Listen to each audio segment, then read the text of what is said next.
Hey guys, tonight we step into the roaring heart of ancient Rome, not through marble halls or senatorial debates, but through a stone archway reeking of sweat blood and olive oil.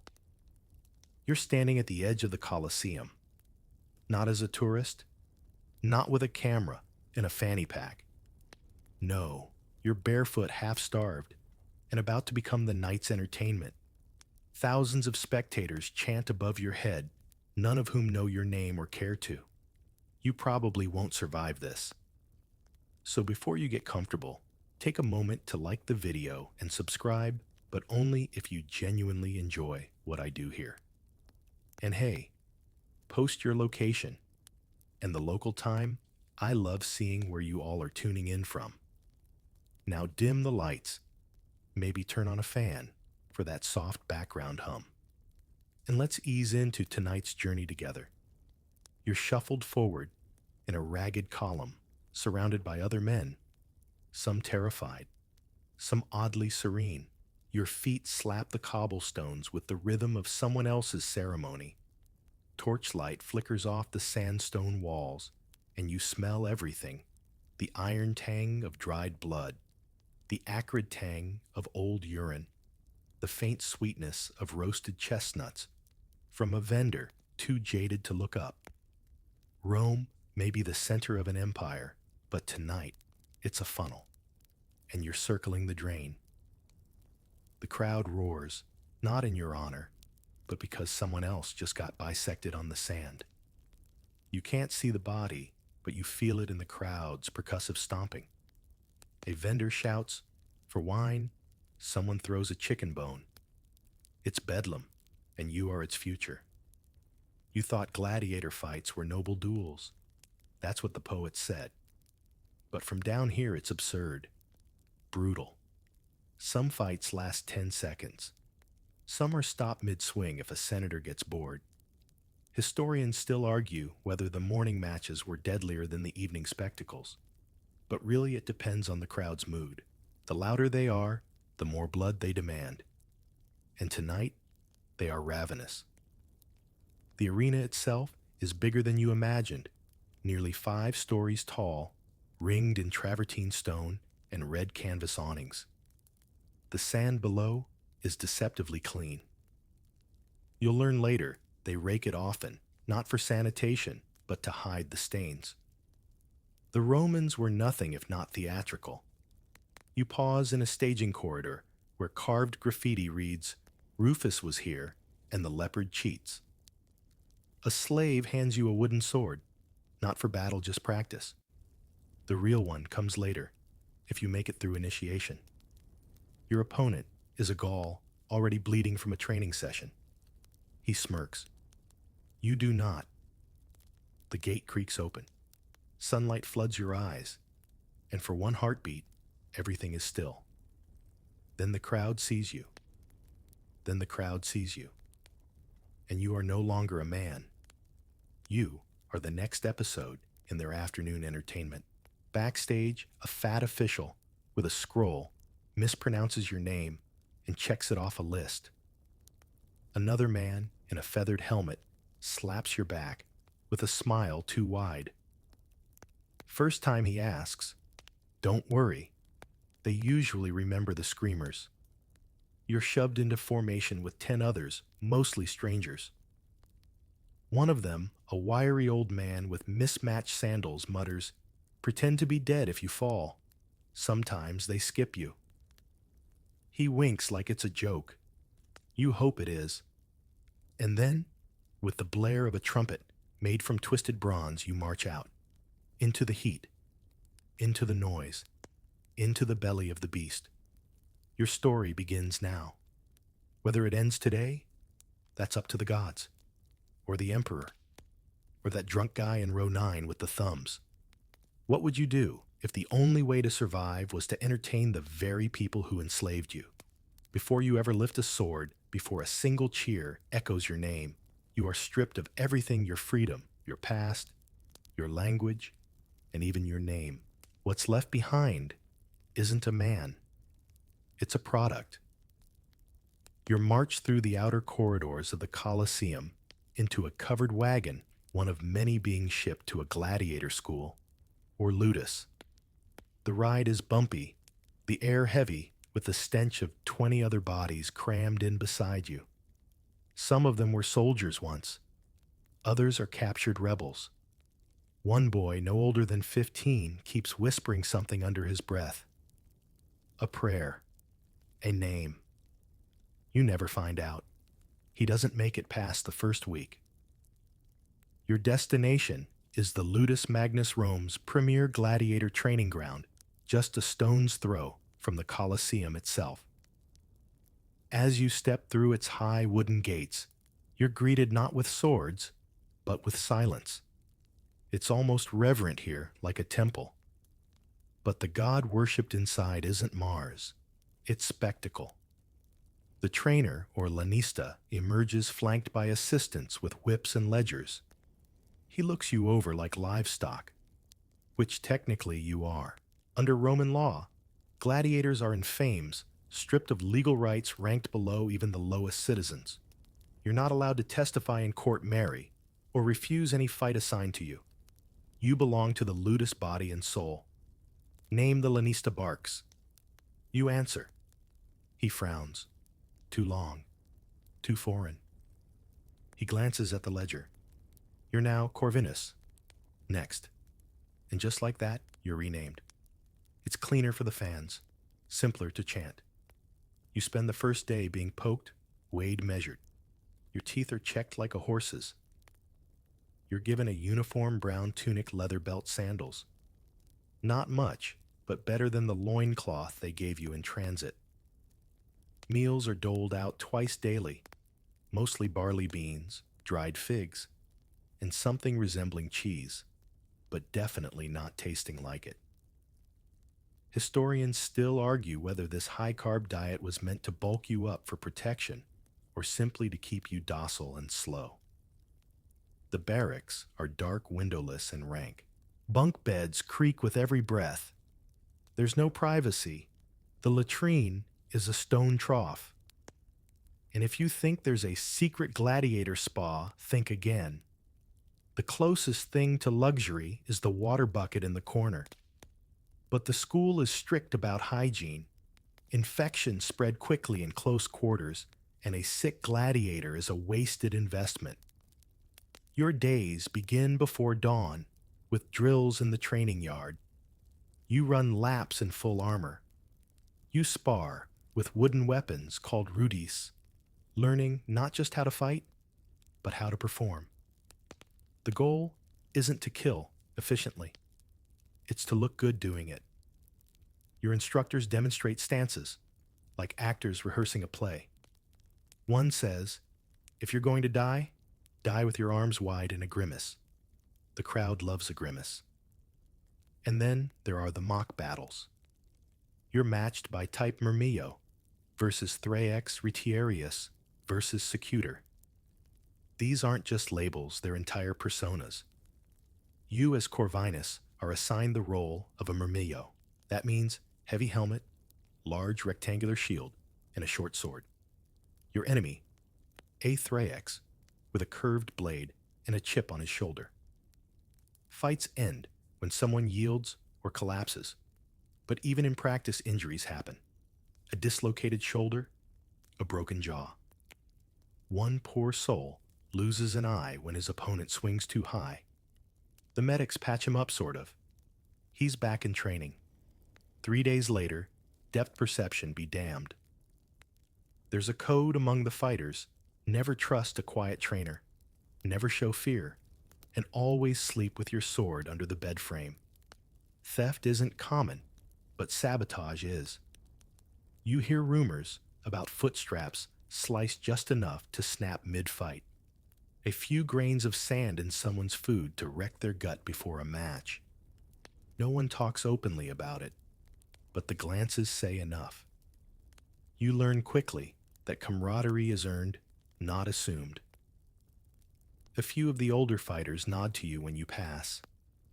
One even sharpens your practice blade. That's as close to affection as you'll get. At night, the barracks are oddly calm. Some men whisper to each other in their native tongues. Others stare at the ceiling lips, moving in silent prayers. You lie awake, muscles aching, thinking about your old name. It doesn't quite feel like yours anymore. Outside, you hear the thump of a guard's sandals and the distant, steady hum of Rome, living its other life, wine, music, politics, intrigue. You are inside its stomach being digested. One day, during formation, a man tries to run. Just takes off down the training yard, arms pumping, sand flying. He's fast, maybe too fast. For one breathless second, you think he might make it. But the archers on the tower don't miss. He goes down hard. No ceremony. Just another example. The lanista doesn't scold the group. He just says, "Anyone else?" No one answers. He smiles. Good. Back to work. And you do. Because you're not a fool. Because you know that in the arena there is one golden rule. It's better to die performing than to die invisible. At the end of your second week, you're summoned to the palestra, a kind of performance stage used for elite matches and evaluations. Today's test is simple: impress the sponsor. A wealthy Roman woman in indigo robes watches from the balcony sipping wine. She waves lazily as you fight a staged duel with one of the veterans. He's kind enough to let you win, but makes it look real. You pant, fall to one knee, and glance up. She claps. "I like this one," she says. Corvinus. He has expression. That's all it takes. You're now on the short list for next month's games. You return to the barracks with new bruises, a full belly, and just a touch more dread. Because now, you're not just a trainee. You're merchandise with a launch date. In the silence of the night, someone scratches your new name into the wall. Corvinus. The letters are jagged, uneven. You didn't write them, but you stare at them a while. And then you close your eyes and imagine sand beneath your feet, a sword in your hand, and the roar of strangers deciding if you live or die. Some men trained for glory. Others trained just to avoid the breakfast of broken teeth. You've survived your first weeks in the ludus. That alone earns you a sliver of respect and a fresher cot by the latrine, lucky you. But now comes the real test, adjusting to the daily life of a gladiator in waiting. And as you're about to learn, it's not just the training that tries to kill you. It's everything else. The morning bell tolls before sunrise, and you jolt awake to the creak of wooden beds and the unmistakable crack of a whip outside. No time for dreams. You grab your tunic, still damp from last night's sweat, and shuffle into formation in the main yard. It's chilly, but the sky's already glowing purple and orange with that crisp Roman dawn. Your legs ache, your back throbs, and your right hand's still swollen from yesterday's clumsy parry drill. Doesn't matter. The instructor, a wiry ex-champion known only as Gannicus, because of course, has no pity. He's rumored to have once killed 3 men with a cooking ladle. Based on the way he yells, you believe it.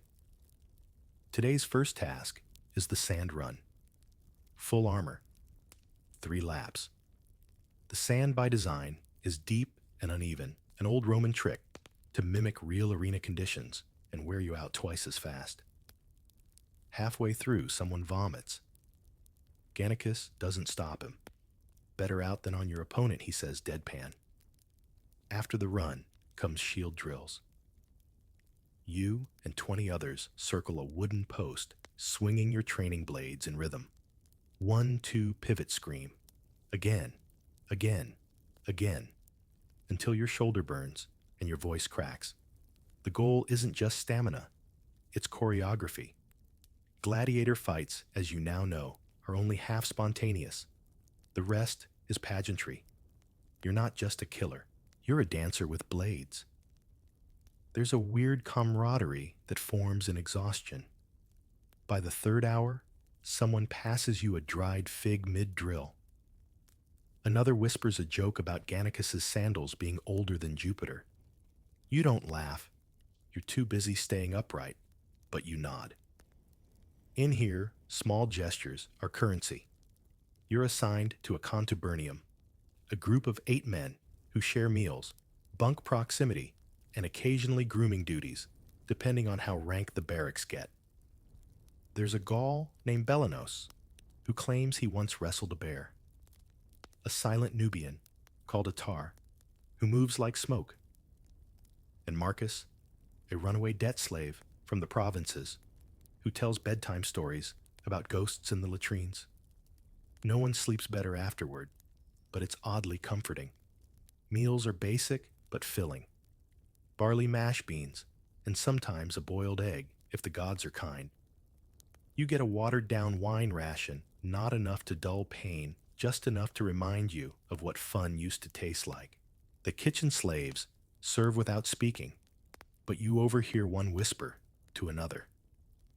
I heard a secutor choked on a fig and died last week.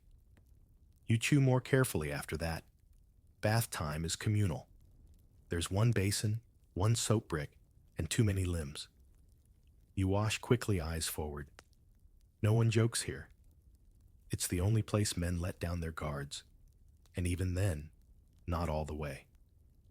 The scars say more than words. Occasionally, a medic makes the rounds. They're surprisingly skilled, trained at army hospitals and battlefield camps. You watch as they reset a shoulder. With practiced ease, drain an abscess with a curved bronze blade and stitch a groin wound with thread made from flax. They hum while they work, like fixing a sandal. That evening after drills, you're summoned to the hall for observation duty. Sounds relaxing. It's not. It means watching other gladiators fight veterans, mainly so you can learn. You sit on a stone bench with your contubernum and watch 2 hulking brutes reenact a battle between Carthaginians and Romans. They grunt spin-clash metal on metal. The crowd, yes, there's a small one, cheers for blood. Your eyes drift to a corner of the arena where a pair of handlers lead out a dwarf dressed as a Roman general. The audience erupts with laughter as he trips on his helmet and tosses fake scrolls in the air. Historians still argue whether this kind of mockery counted as satire or just cruelty. Either way, you're not amused. You're mostly tired. Afterward, you help rake the sand smooth. A quiet task, almost meditative. You find a tooth. You don't ask whose. You just flick it aside. Night falls slow. Back in the barracks, someone is humming. Not a song you recognize, something rhythmic, maybe tribal. It's soothing. You lean against the cool stone wall and think about what day it is. You don't know. Days blend here. Time is measured in bruises and scars. Then there's the voice. Raspy, high, familiar. Hey, Corvinus. It's Marcus, propped on one elbow, face lit by moonlight. Ever hear of the ghost in the training yard? You shake your head. They say every time a man dies with eyes open, his soul lingers. That yard, dozens, maybe hundreds, all staring, waiting for the final blow. You manage a weak smirk, comforting. He nods solemnly. Just blink fast during your last breath. Might trick the gods. Sleep comes fitfully as always. But somewhere between soreness and dreams, you realize something. This place isn't just training you to fight. It's reshaping your mind, breaking you down and rebuilding you into someone who sees a rake, a helmet, and a bucket of barley mash, not as mundane objects, but as survival tools. And the most terrifying part? It's working. Picture this. You're dressed like a mythical sea monster, armed with a net, and expected to die fabulously. Why did Roman crowds cheer louder for some fighters and barely glance at others? It wasn't just about skill. it was about style. And the deeper you go into this world, the more you realize that gladiator gear wasn't armor, it was costume. By your fourth week in the Ludus, you've earned your first real fitting. Not for a toga or sandals, but for the combat regalia of your assigned gladiator class. You're a Murmillo, remember? That means you're about to get very intimate with iron bronze and a whole lot of sweating. You're led into the armory, a cavernous room filled with racks of helmets, shields, and weaponry so polished they reflect your increasingly haggard face. The blacksmith slaves here aren't just craftsmen, they're designers. You watch one sculpt a crest onto a helmet with a chisel so delicate it might as well be a jeweler's tool. That helmet isn't just protection, it's a signature. The Murmillo kit is heavy intentionally so. Your helmet features a broad crest shaped like a fish fin, a nod to its origins from seafaring Samnites. Its eye holes are narrow, almost claustrophobic. Your shield, the scutum, is a curved rectangle nearly as tall as you are. Your sword, the gladius, is short, double-edged, and disturbingly personal. Everything clanks and scrapes as you walk. It's like wearing a bronze echo. Gannicus grins as he watches you try it all on.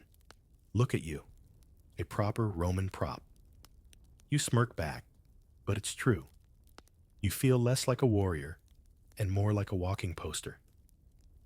Nearby, the Ritiarii are sparring. They're the oddballs, bareheaded, armed with tridents and nets, and wearing only a shoulder guard. They look ridiculous. But you're told they're crowd favorites. Why? Because they're underdogs. Flashy fast, and always one bad dodge from skewering. Roman audiences adored the drama of it. Across the yard, a secutor practices his lumbering chase. His helmet is nearly smooth, designed specifically to counter the net of the retiarius. No eye holes to snag just two tiny peepholes and a lot of sweat. The matchups weren't just tactical. They were theatrical. Predator and prey, clumsy brute versus nimble dancer, all meant to evoke gasps, not just gore. As you train in your new gear, it becomes clear that balance is a lie. Your shield pulls to one side. Your helmet limits your breath. Your sword feels like an extension of someone else's hand. Every step is effort, but gradually your body adapts. You start to feel the rhythm, step, swing, block, pivot. The weight becomes familiar, like the ache in your shoulders at sundown. One afternoon, you're called to join a persona rehearsal. This is where you learn not just to fight, but to be your character. Each gladiator type comes with a role, a mythos. You're encouraged to invent a backstory. Were you a wronged soldier? A sea god's cursed servant? A shepherd who avenged a wolf attack? Anything that makes the crowd remember you. You settle on something simple, a betrayed centurion who returns from death to haunt the battlefield. Gannicus hears it and laughs. Try squinting more dramatically. They love that. And then there's the pageantry, cloaks for the entrance, plumes dyed with indigo and saffron. Some men are chosen to wear masks shaped like animal faces, wolves, jackals, eagles, just for the pre-fight parade. They're removed before combat, but by then the image is seared into the audience's minds. The man with the jackal face. They'll whisper about him for weeks. You learn to bow at the right moment, to salute the sponsor's box with flair, and most importantly, to die well. That's not a joke. Instructors spend an entire hour demonstrating ideal death positions, collapsed knees, weapon dropped, one hand reaching skyward. Theatrics matter more than agony. There's a phrase repeated often, des et mori. It is fitting to die. Some men scoff at it, others live by it. You file it away like a splinter. You also begin noticing the hierarchy of gear. The more fights you survive, the better your kit. Leather straps become engraved. Your helmet gets lined with actual padding. Some champions have armor inset with semi-precious stones. One even has a gilded greave, but always just one. Too much gold, and you're no longer a warrior, you're a parody. And then there's the ceremonial gear. Reserved for opening festivals and triumphal games, it includes absurdities like peacock feather capes, bronze nipple shields, and one memorable set of sandals with silver wolf heads at the toes. Historians still argue whether these were symbolic or just showboating. Between fittings and training, you learn tricks. Rub vinegar on your helmet to keep rust off. Tuck herbs in your tunic to mask sweat. Never wear new sandals in a real match they slide. And always, always, test the weight of your shield before entering the arena. 1 ounce too heavy can be fatal. You begin to see yourself in the mirror not as you once were, but as a character in a grim, dusty play. Every movement, every grunt, every spatter of sweat serves a narrative. You are no longer just surviving. You're performing. And performance here is survival. At the end of the week, the Lanista hosts a mock parade. You and 20 others march in costume through a local market square flanked by musicians and torchbearers. Children cheer. Women throw flowers. Men shout bets. You feel for a fleeting moment like a hero. But in the corner, an old man spits and mutters, "Another circus monkey." You hear it. You carry it.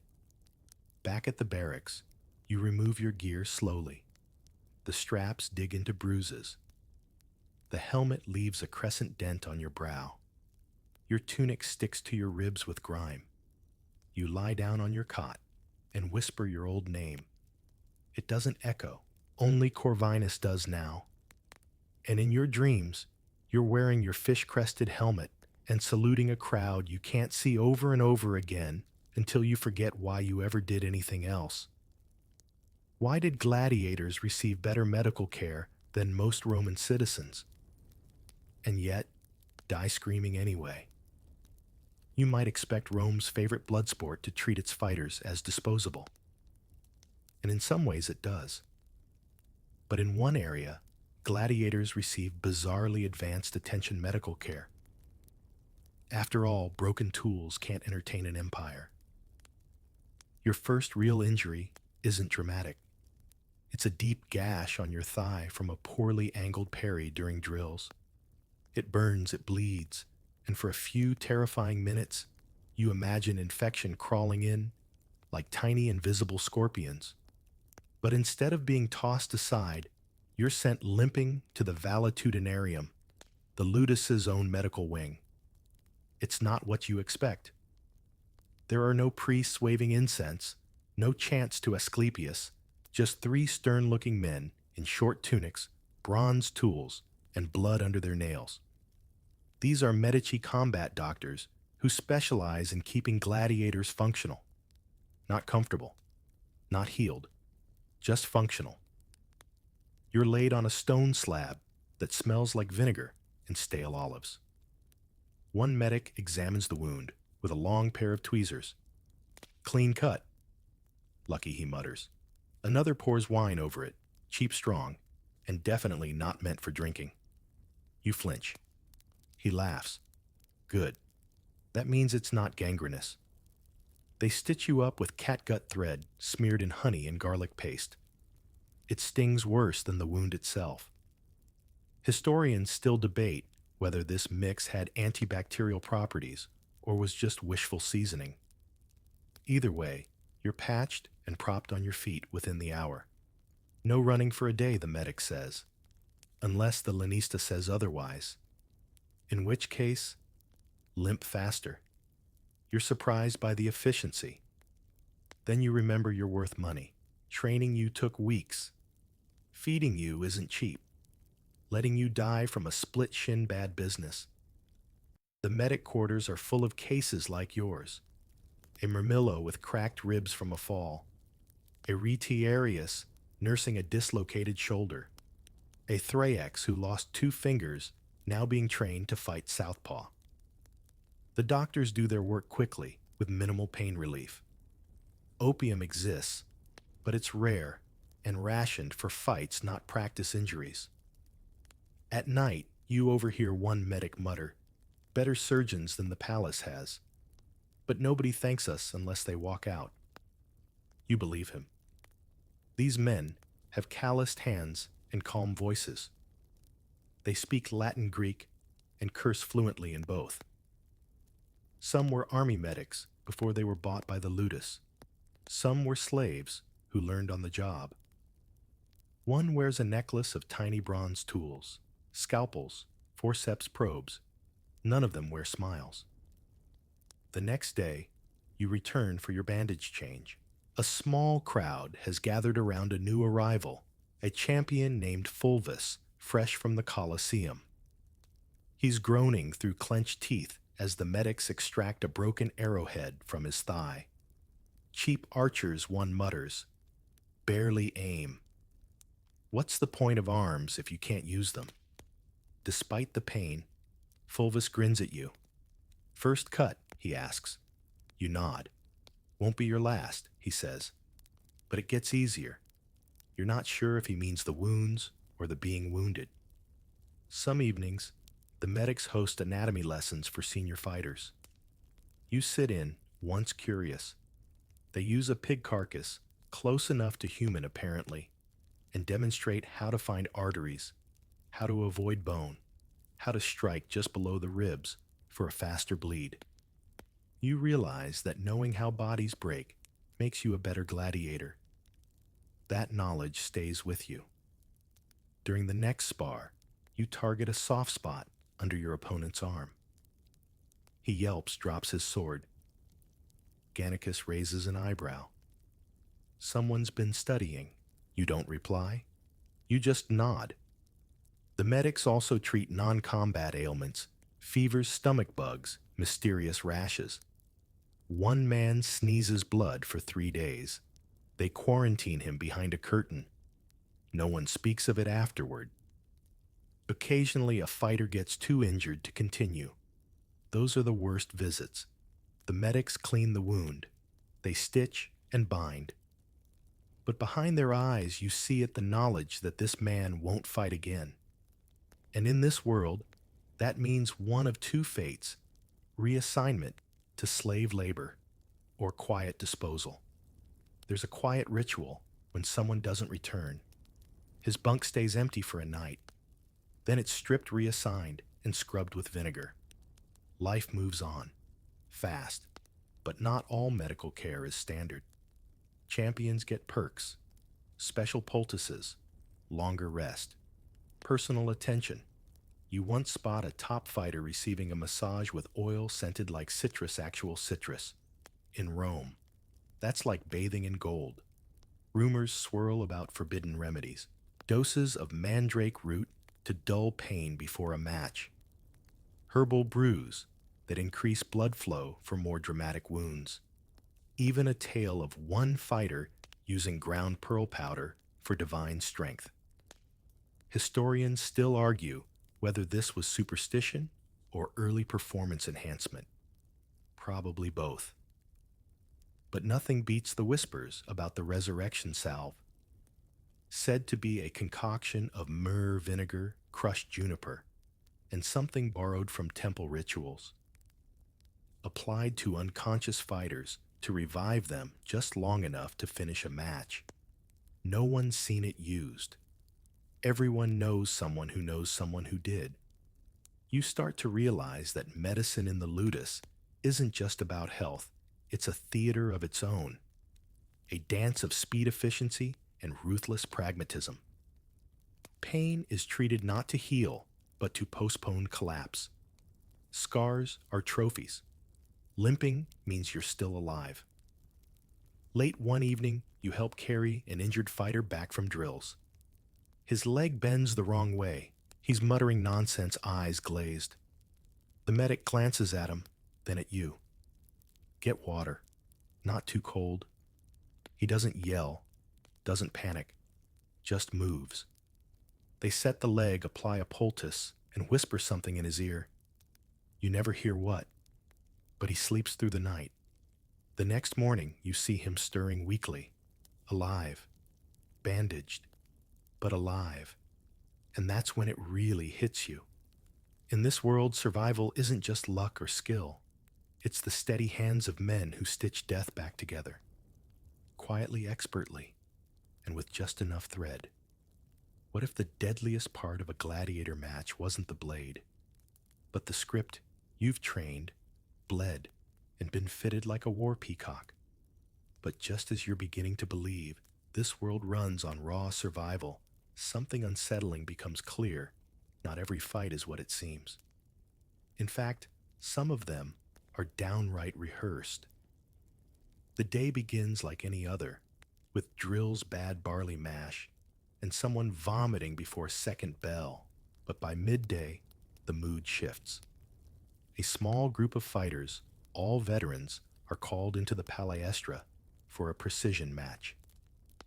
You're ordered to observe, not participate. You take your seat in the sandpit's shadow with the rest of your contubernium. Gannicus appears unusually clean for once, wearing a red sash and holding a scroll. He paces before the two selected fighters, one a hulking Myrmillo, the other a wiry Thrax. He's not yelling today. He's directing. The fighters go through a slow-motion dance advance, retreat, swing, block, fall, pause, then again, this time faster, then again adding a dramatic spin, an exaggerated grunt. It looks almost ridiculous. And yet there's beauty in the precision. A choreography of carnage. Gannicus points to a moment where the Myrmillo nearly clips the Thrax's temple. No real strikes till third round. Control the fall. Remember you're dying for the Emperor's joke. He adjusts the Myrmillo's stance size, then mutters, amateurs. That's when you hear the phrase, whispered beside you, ludi ficti staged games. Not fake fights exactly, but coordinated performances. Carefully arranged sequences designed to maximize spectacle while minimizing death. Like a blood-stained opera. You'd thought all gladiator fights were real, that the screams were honest.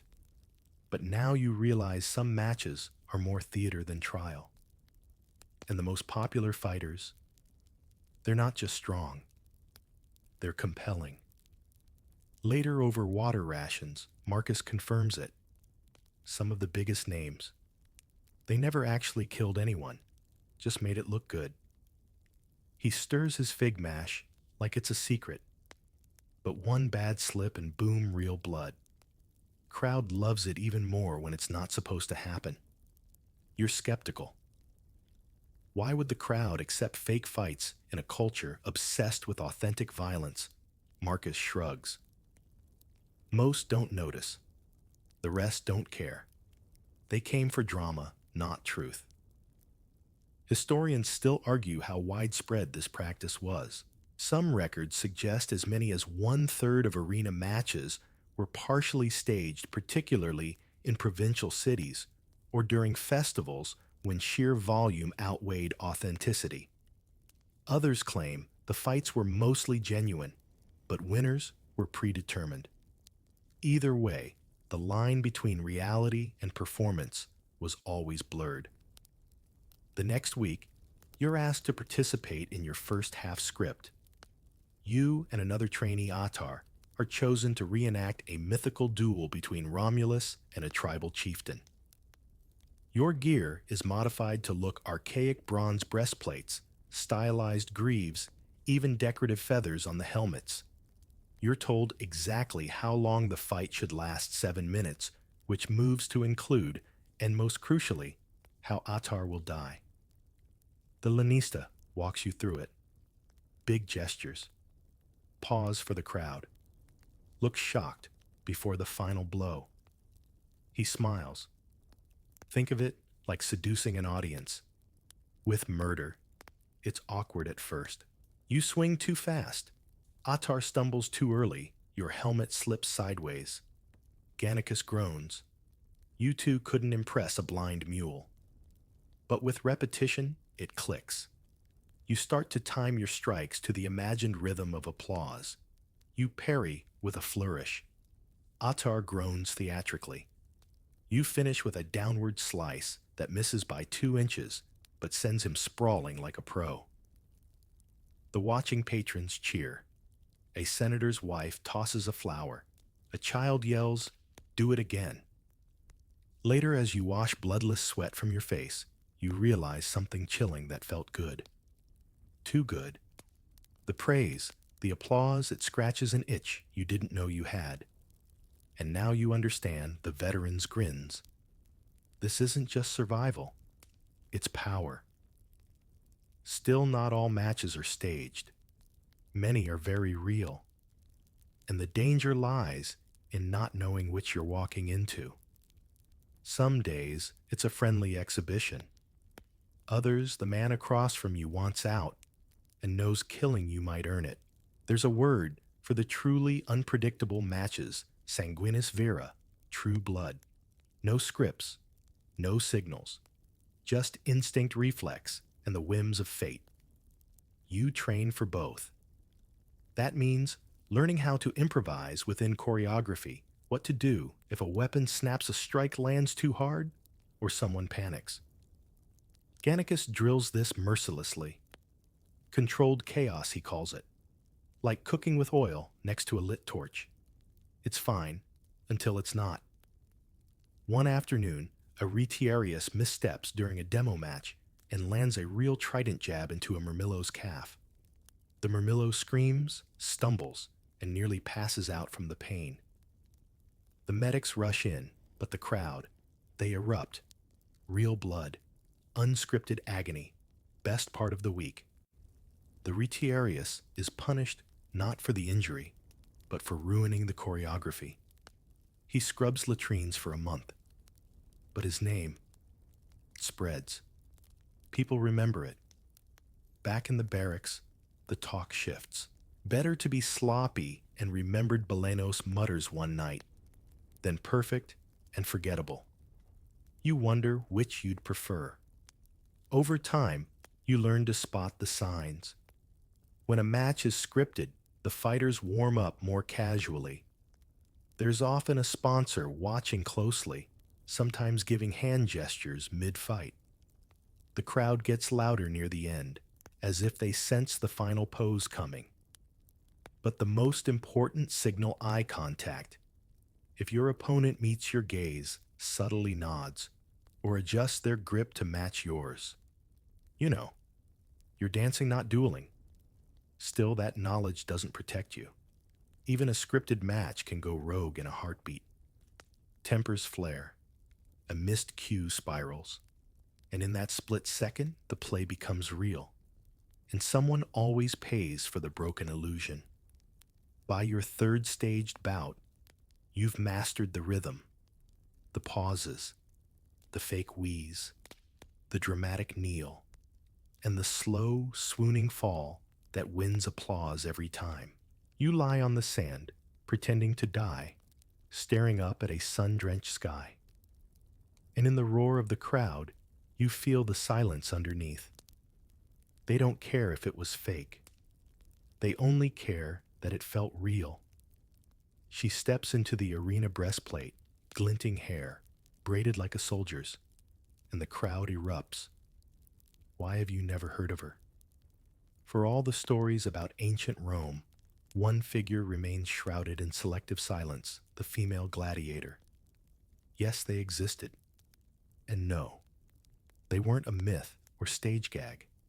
They were real, trained, and far more controversial than most care to admit. It happens during a late afternoon drill. The sun's slanting low, turning the barracks into long, shifting rectangles of heat and dust. You're halfway through weapon polishing duty when a procession enters through the northern gate. Nothing unusual until you notice one of the fighters has a different stance. Leaner, slightly shorter, not soft, but not quite like the others. She removes her helmet, and it's unmistakable.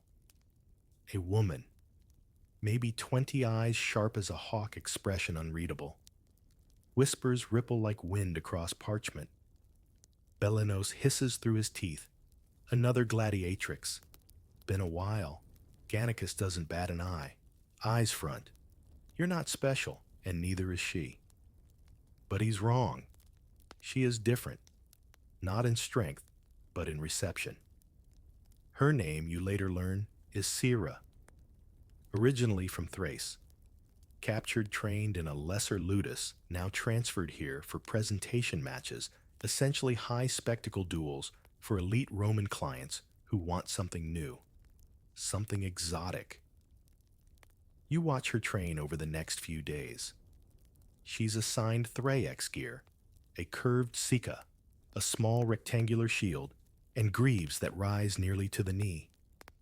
Her armor is slightly modified for her build, but still brutal. No favors.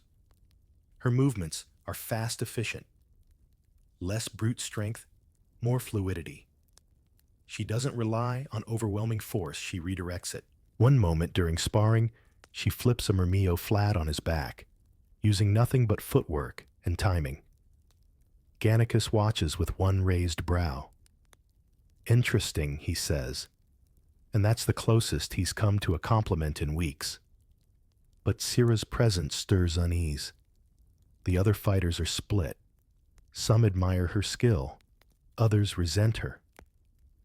One man mutters that she's just a novelty act, a painted puppet, but no one says it to her face.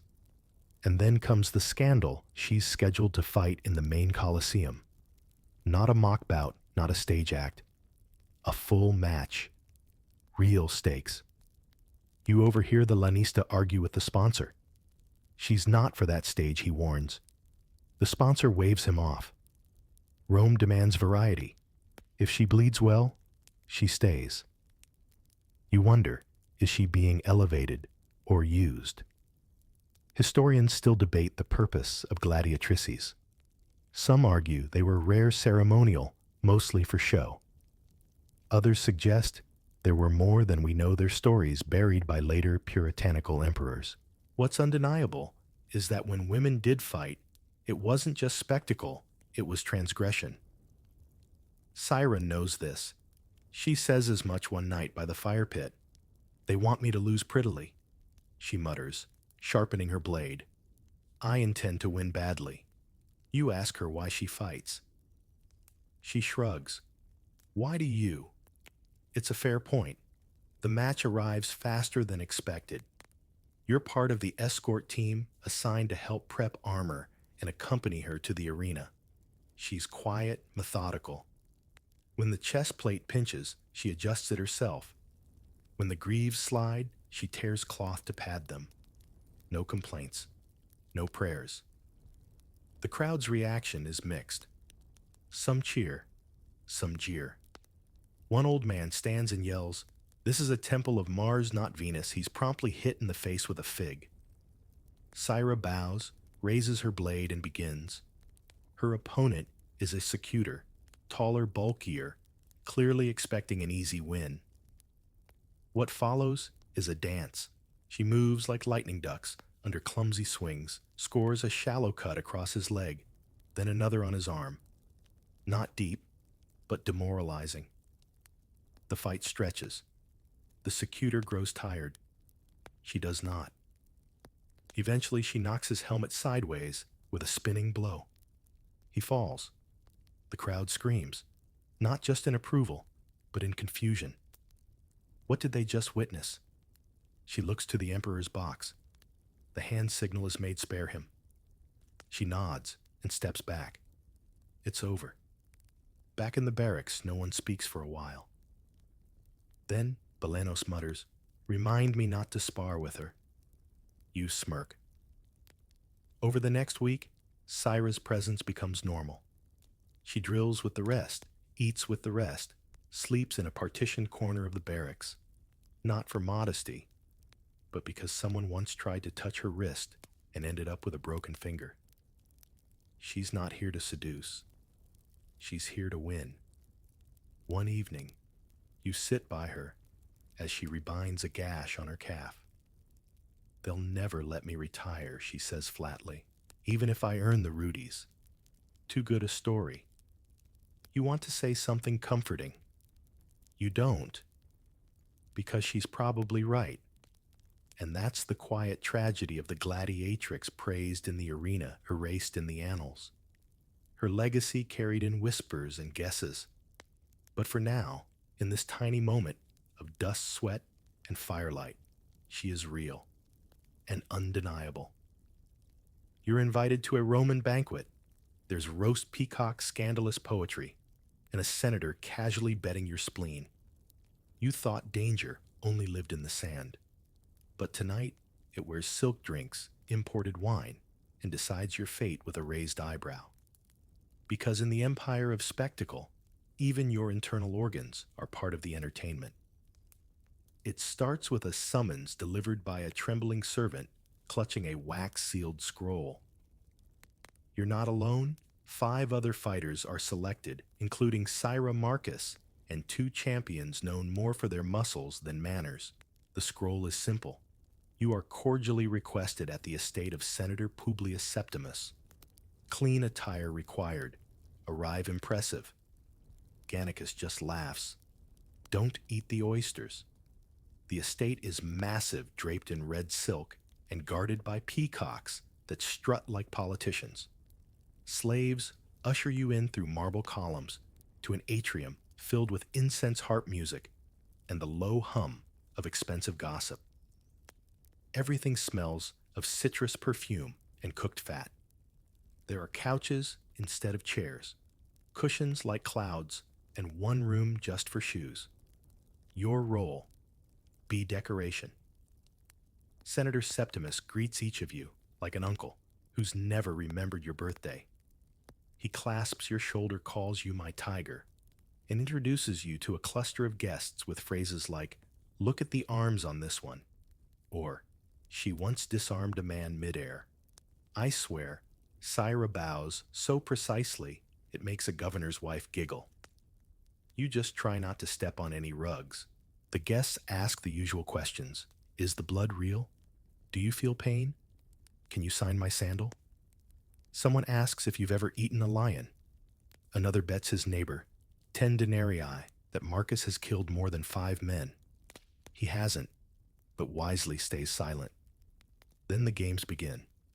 No swords, no sand, just words. Septimus announces a round of Hero's Choice, a ghastly parlor activity where gladiators must choose which body part they'd wager in a fight. If you had to lose one, he purrs, would it be an ear or a toe? He gestures with a goblet. Explain your answer. Witty responses earn wine. Marcus chooses an ear. I already ignore most people, he quips. They roar. You choose a toe. Fewer nerves, easier limp. They clap politely. Syra simply says, whichever bleeds the least. The room goes quiet for one full beat, then bursts into laughter.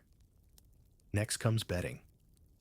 Guests gather around an oil-painted chart showing upcoming games. Tiny figurines, some carved to resemble you, are moved across squares as bets are placed. A merchant insists Kira will win her next match because she has the eyes of a tigress. A minor poet wagers 2 crates of olive oil on Marcus dying handsomely. You learn more in that hour than weeks in the barracks. They don't see you. Not really. You are coin fantasy flesh, shaped into narrative. Your value is not in survival, but in your story's arc. Food arrives in grotesque splendor.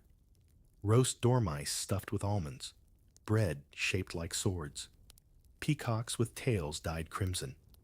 Historians still argue whether Roman elite cuisine was genuinely luxurious or performative madness. Probably both. You eat little. Syra eats nothing. I don't want to owe anyone digestion, she murmurs. One guest approaches you, face flushed with wine and triumph. "I've bet my villa on your next fight." He grins. "Don't disappoint me." You want to ask if he's joking. You don't, because you're afraid he's not. Then entertainment. A small child recites scandalous poetry. A troupe of actors reenacts a gladiator match with padded swords and fake screams. The crowd roars at the slapstick, not the violence. One woman cries, laughing when the retiarius trips over his net. You catch Syra's eye. She mouths, "This is your audience." Later, Septimus calls you aside. "You're promising," he says, swirling wine. "I could sponsor you new armor better meals, but only if you fight in the next Saturnalia games." You pause. The Saturnalia match is notorious. Bigger crowd, longer fights, harsher rules, death guaranteed for someone. You nod slowly. He smiles. "Wonderful. Now eat more figs." By the end of the night, your back aches more from posture than combat. As you're escorted out, Septimus waves lazily. "Remember, your worth is in memory, not muscle." Back at the Ludus, you sit in the dirt, armorless, and eat a fig from your pouch. It tastes of wine and expectation. And suddenly, you understand something terrifying. Your real arena isn't the Colosseum. It's the banquet table. What happens when the lions get bored, the leopards get drunk, and you're still expected to smile? You've handled blades, bruises, and backroom politics, but none of it prepares you for the chaotic circus that is the morning warm-up act the animal shows. Before the duels, before the dramas, the beasts come out, and if you're lucky, they don't take you with them. It starts with a trumpet blast at dawn. Not the usual one for drills. This is lower guttural, meant to signal something grand. Or grotesque.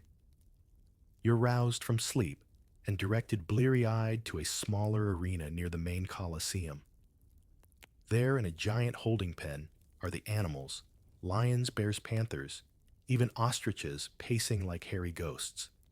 Some are chained. Others sit weirdly still, as if calculating. Your role today is part handler, part bait.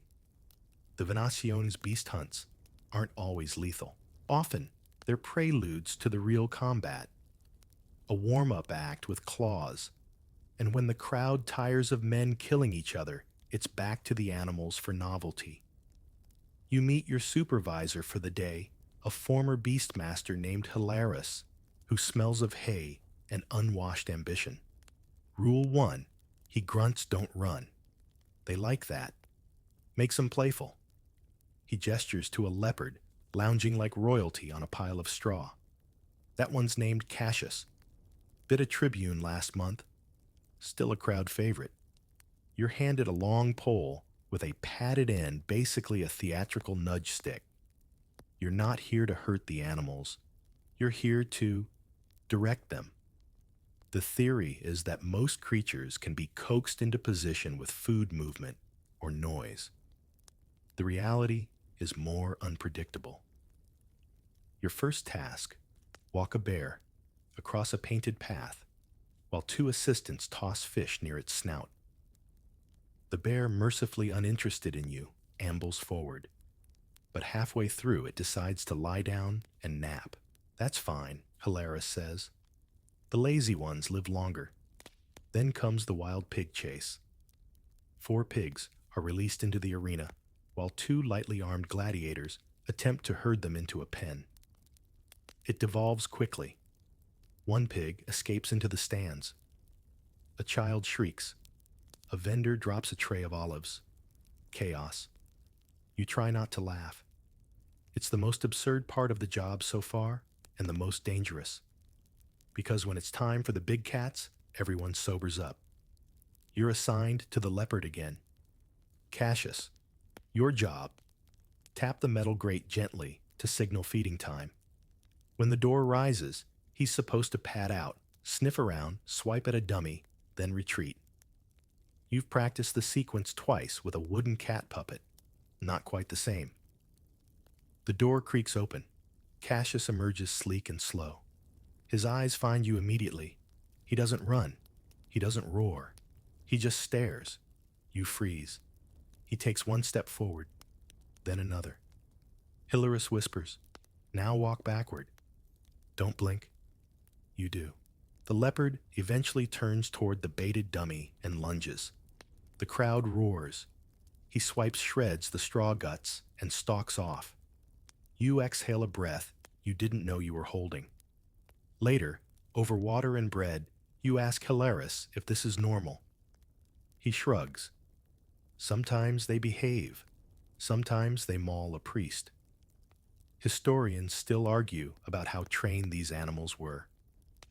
Some say they were conditioned like circus beasts.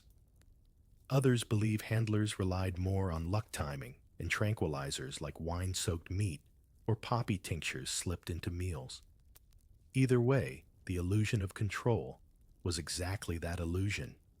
You hear stories of elephants that refused to charge, of giraffes that accidentally trampled senators, of monkeys trained to throw rocks at retiring gladiators, of one infamous goose who disrupted a chariot race by honking obscenities. No one ever figured out who trained it. But not all animal shows were ridiculous. Some were brutal. Executions by beast damnatio ad bestias were real and horrifying. Criminals, rebels, Christians, and other unfortunates were tied to stakes smeared in honey and left to the mercy of lions. You're never made to participate, but you're required to watch once. It haunts you for days. The animals are not evil. They're hungry, confused, forced into cages smaller than a pantry, and surrounded by noise fire and blood. You wonder if they think you're animals too. And then there are the tricks. One morning, you see an elephant led into the arena trunk, curled like a question mark. It wears a painted saddle and carries a juggler on its back. The elephant performs a bow, lifts a bucket, and even mimics a drum beat with its foot. The crowd is enchanted. Then it sneezes and accidentally launches the juggler into a cart of bread loaves. The roar of laughter is deafening. Syra, watching from the tunnel, murmurs, "I'd rather face two men with swords than one amused elephant." You nod. Back at the ludus, you help scrub down one of the panther cages. The beast is asleep, belly rising and falling like a breathing rug. You're told it once killed a performer by accident, mistook a cape for a threat. The performer replaced the next day. The panther, given a bigger meal. That night you lie awake and think about instincts. Yours, theirs. Whether you're the performer, the prey, or just another shadow behind the bars. And when morning comes and the trumpet blares again, you already know. The most dangerous fight in Rome doesn't always involve a human. The crowd's cheering, are they celebrating your victory or calling for your death? You've survived swords politics and even a leopard with commitment issues. But nothing in the ludus prepares you for the cruelest twist in the arena. The moment you fought your hardest, earned a crowd's roar, and still have to wait for their thumbs to decide if you live. Your first real match arrives not with fanfare, but a cold morning wind and a cracked bowl of fig mash. You don't eat. You just stare at it as if it might predict the outcome. The other fighters pretend to be casual. Marcus rewraps his wrist without looking up. Syra sharpens her blade. Belano sings something in Gaulish that sounds like either a war cry or a lullaby. Gannicus walks the line of bunk beds, eyeing each of you. Remember, he says voice low winning isn't always survival. Just give them a reason to clap. You are escorted to the arena by two guards who smell like old bronze and disappointment. The sun is already high. Rome's largest Colosseum is a wall of noise and movement, shifting banners, waving arms, colors fluttering like chaos incarnate. The announcer calls your name Corvinus, and a small pocket of the audience repeats it, testing the syllables like a new wine. You step into the light. The heat hits first, then the eyes. Thousands of them, all waiting. Your opponent is a secutor named Pavo, larger, older, a veteran who's killed enough to earn a fan club, but not enough to retire. You wonder what that says about your odds. The horn sounds. It begins. The fight is brutal. You move like you've been trained. Steady defensive, letting him tire. He swings heavy armored arm, crashing like a bell against your shield. You duck slice, feel the impact of metal on flesh. He grunts. The crowd gasps. Minutes blur. You're bleeding from your thigh. His nose is shattered. Both of you are panting like war horses. And then it happens. He trips. You're on his sword, at his throat, breath ragged. The arena goes silent. Now comes the moment you've heard about, whispered about, and trained for, but never truly understood. You look up, to the Emperor's box. But it's not the Emperor who decides. It's the crowd. They scream. Some chant. Live others yell. Kill the noise. Rolls like thunder, echoing through stone. You glance at Pavo. He doesn't plead. He just watches you jaw tight, waiting. You raise your arm, ready for the signal. And then you see it. A thumb. From the sponsor. Pointed to the side. Spare him. You nod. Lower your blade. The crowd cheers, some in approval, others in rage. You help Pavo up. He nods once, then limps off. Backstage, no one speaks. Not for a while. Then Sira claps once. Well done, she says. Gannicus approaches, expression unreadable. Next time, he says, make them cheer louder. That vote was close. You realize then that your fate didn't hinge on skill, or blood, or bravery. It hinged on mood. Historians still argue what the thumb gestures actually meant. Thumbs up to live or to die. Sideways down sources contradict. But one thing's clear, it was never consistent. And it was never just about the fight. It was about drama. Back in the barracks, Marcus shakes his head. You could have killed him. Should have. That would have sealed you. You look at your hands. They're still shaking. Later you hear rumors the sponsor who gave the signal had a bet. Sparing Pavo meant collecting double on another wager. Your mercy wasn't noble. It was profitable.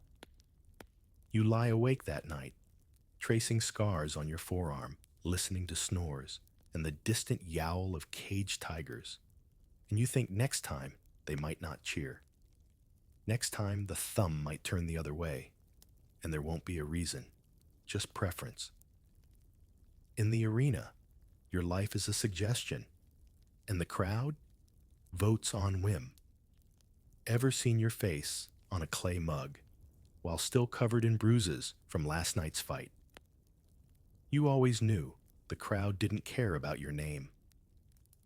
What you didn't expect was for them to start selling it. Because if you live long enough in the arena, you don't just fight, you become a brand.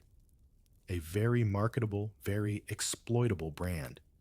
It starts small.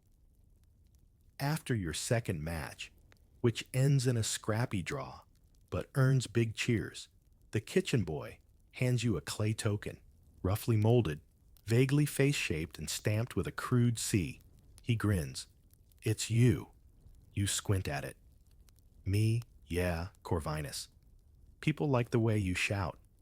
You don't shout, not intentionally, but apparently the way you yell while charging has become catchy. 2 days later, you see it again, on a coin sold by a street vendor just outside the Ludus. The likeness is laughable. You look more like a surprised goat than a battle-hardened murmillo.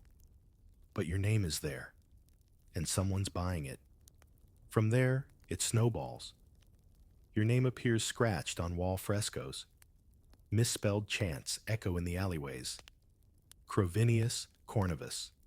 One enterprising merchant sells tunics dyed in what he calls arena red, claiming you wore the same color when you decapitated a barbarian. You didn't, but the tunics sell anyway. The lanista calls you into his office. You expect a scolding. He hands you a goblet. Congratulations. You've reached Tier 3. You blink. What does that mean, fans? Merchandising. Special bread loaves shaped like your helmet. You'll get a cut. You ask how much. He changes the subject. From then on, your training schedule adjusts. You're instructed on how to pose during matches, how to exit the arena with flair, how to time your last blow to coincide with trumpet blasts. You also get portrait sessions. A sweaty man named Flavius sketches your face from 5 angles while muttering about jaw symmetry. We're thinking of etching you into amphorae next, he says. Something to hold olives. Everyone loves olives. Syra gets her own line of scented oil. Marcus, despite being less popular, ends up on a series of dice. Belanos is the face of a local tavern called the Gall's Guts. His likeness is carved into the bar.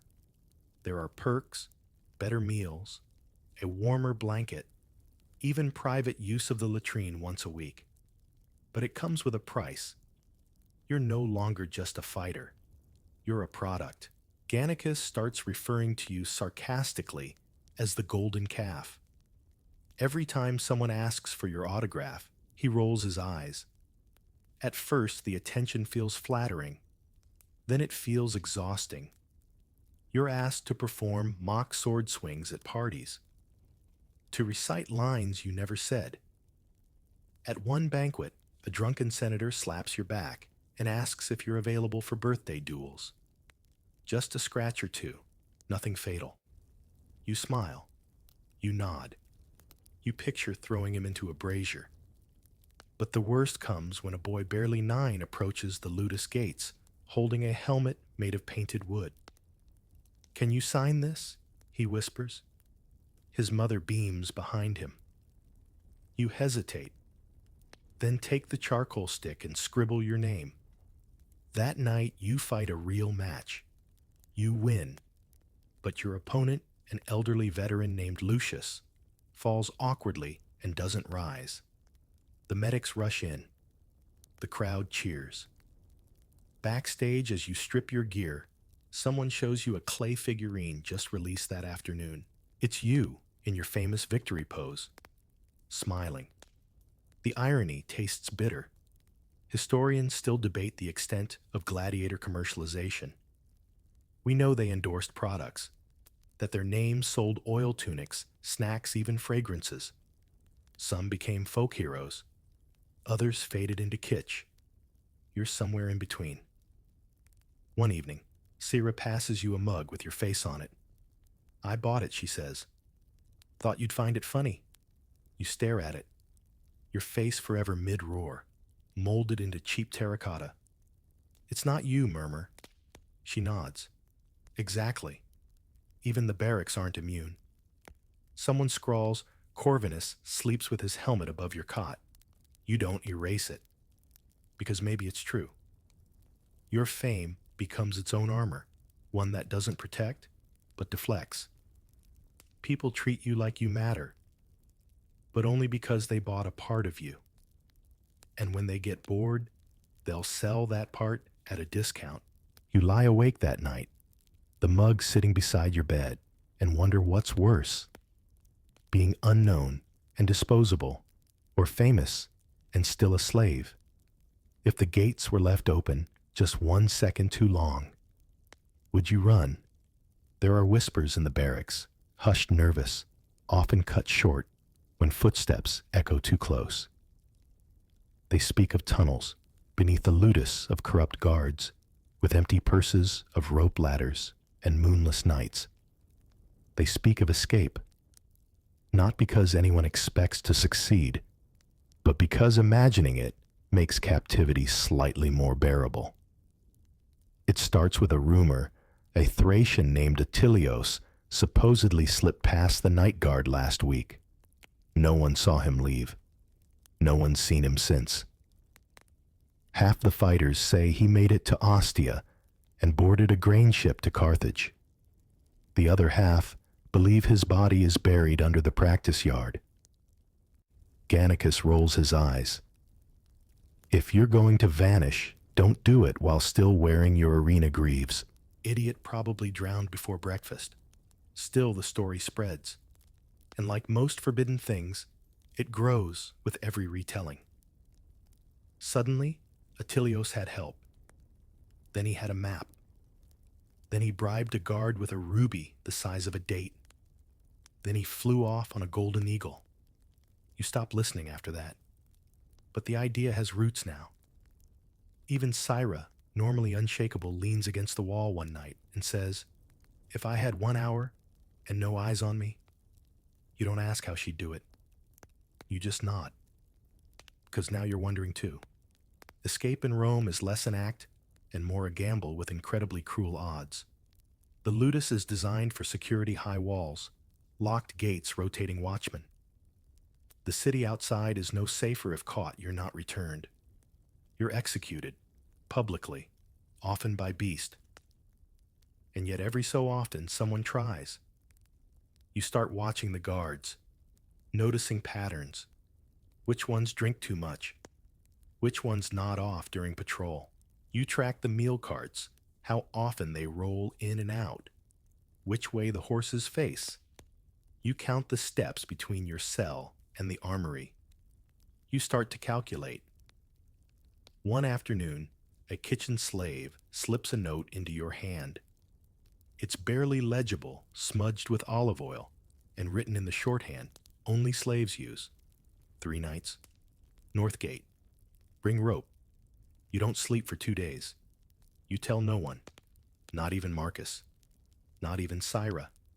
And yet, on the 3rd night, as the moon disappears behind clouds and the courtyard falls still, you see her, waiting, rope coiled over one shoulder. She doesn't speak, just nods. 2 others join Belenos and a young Egyptian called Petu. You move like shadows, barefoot, weapons left behind. Your heart doesn't pound, it slams. The north gate looms. The guard is slumped against the post, snoring. It almost seems too easy. Syra slips past him like smoke starts threading the rope through the iron bars. You follow, one by one. Then crack. His sandal strap breaks. Petu stumbles. The guard jerks awake. There's a moment. Just one. You could run. Instead, you freeze. The alarm is sounded. Horns, yells, torches. You're caught, dragged back, shackled, separated. For 3 days, you're kept in darkness. No food, only water, and only enough. Then comes the punishment. But not the one you expected. No execution. No beast pit. Instead, humiliation. You're paraded before a small crowd in chains, forced to wear signs around your necks. Tried to flee. Failed. Children laugh. A merchant spits. One woman tosses you a fig. It misses. Back in the barracks, your cot is gone. You sleep on straw. Gannicus doesn't speak to you for a week. Syra doesn't speak at all. Historians debate how common gladiator escapes were. The truth, they were rare and rarely successful. But they mattered. They were acts of defiance, however doomed. And for many, just trying was its own kind of freedom. A week later, you're sent back into the training yard. No armor, just drills. But you notice something. A few men nod to you now. Silent, respectful. Not because you fought well, but because you ran. Even if only for a second. What if the most merciful way to survive the arena was to fake your own death? You've seen men fall. You've helped carry them. Some didn't scream. Some wouldn't stop. But one story never quite leaves the barracks. The tale of the gladiator who died in the arena, then walked out 3 days later, grinning like the gods owed him a favor. They call it the poison trick. Part myth, part miracle, and wholly dangerous. The idea is simple. Take something just before a fight, something that slows. The pulse mimics. Death drops you cold before the killing blow. If your opponent hesitates, if the crowd is distracted, if the medics are quick, maybe you get carted out alive. You hear it first from an old veteran named Galerius, a cracked man with a crooked back and one tooth. He spends his evenings carving dice from olive pits and muttering about shadows. One night, he waves you over. Ever see someone die too quietly? He asks. You blink. All the time. No, too quietly. He leans in. No blood. No twitch. Just down. Like a rag doll. You shake your head. I saw it once, then saw the same man in the market 2 weeks later. Face covered, but I knew. He winked at me. Galerius smiles like he's letting you in on a secret and goes back to carving. You ask Gannicus if it's possible. He shrugs. Poppies. Mandrake. Crushed fig resin. Enough to slow the heart. If you're lucky, it knocks you out. If you're not, it keeps you out. So it's real. Or real enough. That week, rumors swirl. A new fighter collapses mid-match, no wound, no obvious injury. Just drops. The medic checks his breath, declares him dead. The crowd boos. The body's taken away. Next morning, his cot is empty, removed. Yes, but there's no blood, no stain, no funeral rites. Syrah leans over during breakfast and says, if you ever try it, use half the dose. They say a full one stops your lungs. You want to laugh. You don't. Because now, the whispers grow louder. A merchant offers you a vial. 2 drops under the tongue, 10 minutes before the fight. He says it like he's offering wine. No refund. You don't buy it. Not yet. But you think about it. Hard. Historians remain divided on whether such techniques were actually used or are just desperate lore. There's mention of gladiators being drugged of arena deaths, lacking wounds of execution, victims reviving hours later, but proving it. That's another story. Still, the appeal is obvious. In a world where the crowd votes on your fate, where one bad turn means your throat split for applause, the idea of slipping through the cracks, vanishing like smoke, it's intoxicating. And yet, it's terrifying. You begin testing yourself, holding your breath, slowing it, practicing the collapse, watching yourself fall in a polished shield, learning how to stay limp. You ask the medic how long it takes for a heartbeat to fade enough to miss. He narrows his eyes. Why you smile? Curiosity. He grunts. 3 breaths, sometimes 2. You practice those too. Marcus catches you one evening, lying stone still on the barrack floor. Practicing death, he asks. You open one eye, just in case. He doesn't judge, because even he knows there's honor in fighting. But there's brilliance in vanishing. A week later, someone tries it. A new recruit. Young. Cocky. He drinks something before a mid-tier match. Lasts 5 minutes, then topples over with a groan and a dramatic gasp. Too dramatic. The crowd laughs. The opponent hesitates, then stabs him just to be sure. The trick only works if everyone believes it. And that's the lesson. You don't just have to fake death. You have to perform it. Convincingly. Perfectly. Believably. Because in the Colosseum, even your exit has to earn applause.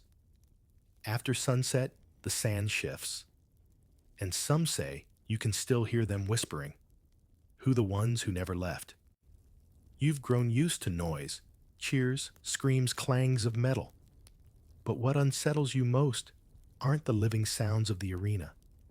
It's what creeps in after the games, when the Colosseum sleeps. and the wind seems to carry voices that shouldn't be there. It begins with a cold draft during night training. You're doing solo drills in the arena punishment detail for mocking a senator's sandal, and the place is empty except for torchlight and your own breath. That's when you hear it, not a voice exactly, but a pattern, like someone gasping. Again and again. You freeze. No one. Just stone sand and the faint rustle of fabric somewhere far too still to be wind. You finish your drills faster than usual. Later, Marcus tells you it's nothing. Echoes, he says. The walls are strange. Trapped air, maybe. But then he adds quieter. Though I never train alone. Not anymore. Others have stories. Petu claims he once saw footprints appear on the sand while cleaning up after a beast, show no one there. Just a long looping trail, as if someone was pacing out eternity. Syra once woke from sleep, certain she'd heard someone whisper her name, soft and drawn out like a thread unraveling. Even Gannicus admits I've seen men walk into the arena whole and leave it not just broken, but followed. The idea is laughable, until it isn't. One evening, a junior fighter collapses during routine sparring. No injuries, no warning, just drops eyes wide, mouth open. The medic checks alive barely. But when he wakes hours later, he mumbles, "They didn't want me here. They told me to leave." He doesn't elaborate. He doesn't fight again. Historians sometimes mention gladiators, burying tokens in the sand charms, teeth bits of bone left as wards against misfortune or worse. Some believed the ground itself was cursed, fed too long on blood and suffering. You notice odd things. Your helmet, cleaned and oiled, is somehow rusted the next morning. Your sword, laid flat, is found buried in the straw, point down. One morning, you wake to find words scratched into the stone near your cot. Stay down, next time. No one saw who wrote it. No one admits to it. Then comes the worst night. It's storming hard. Rain lashes the roof. Lightning cracks like a god's fury, and the barracks feel suffocating. You step outside for air, only to find the arena door slightly ajar. No guards in sight. Something pulls you in. The arena is glowing faintly from residual lightning, casting long shadows across the sand. You step forward and stop. There are shapes in the center, not people, not fully, just outlines, pale, moving in slow, jerking loops like actors rehearsing a scene no one wants to see. You blink. They're gone.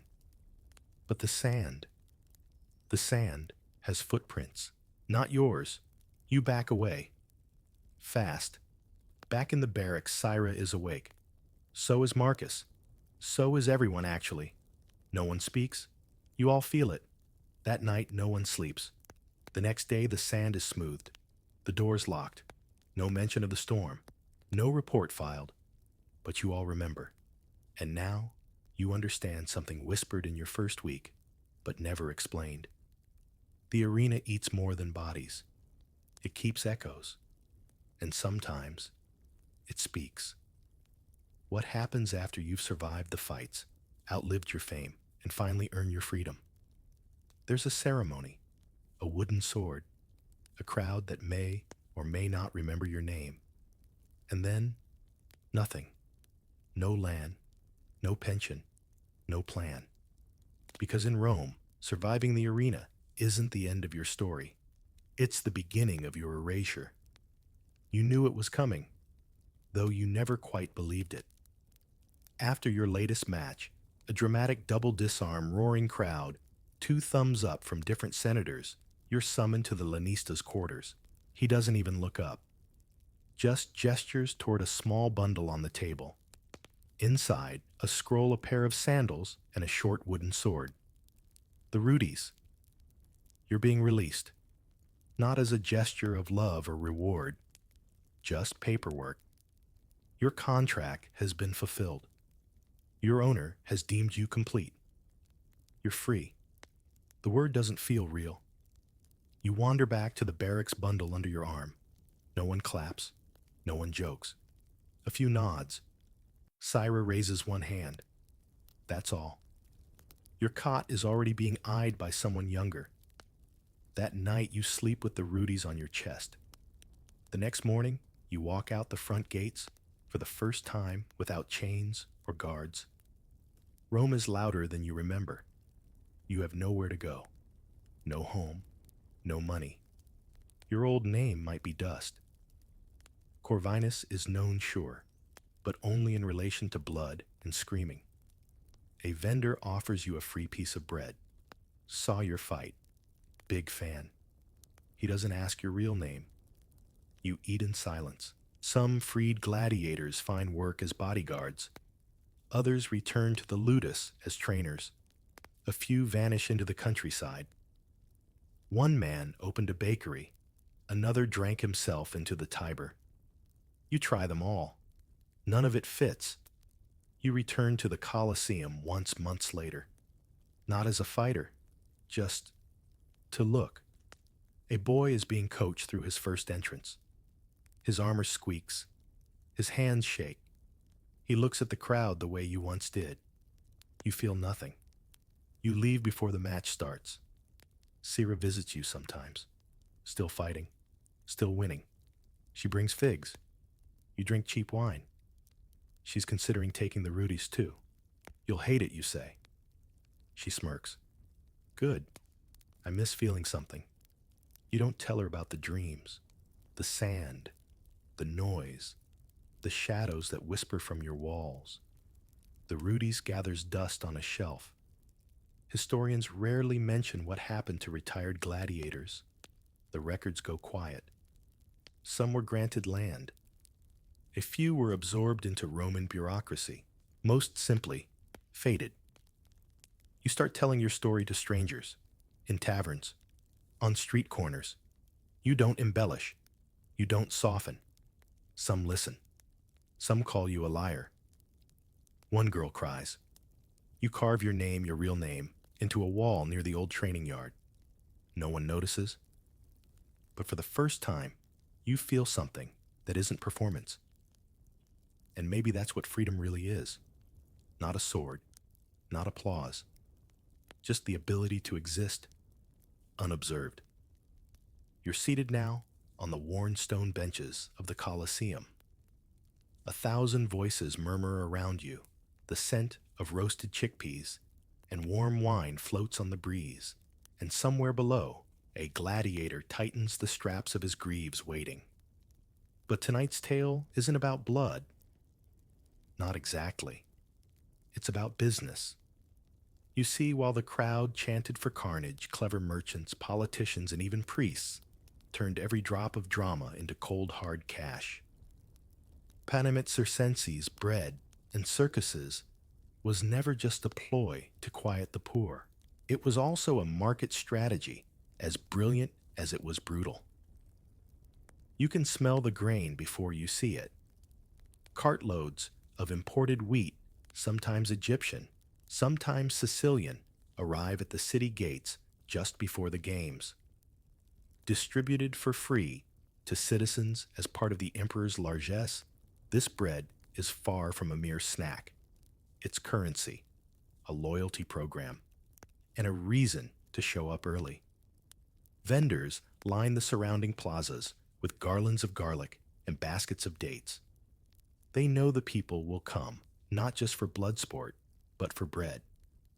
The panem and panem circenses gets you through the gate. The circuses keep you glued to the seat. And in between, money changes hands in 100 little ways.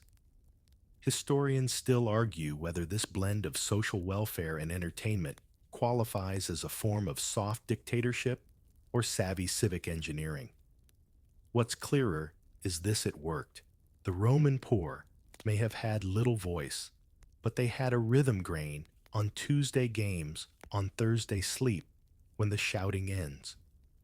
As you nibble your free ration in the stands, you start to see how deep the layers go.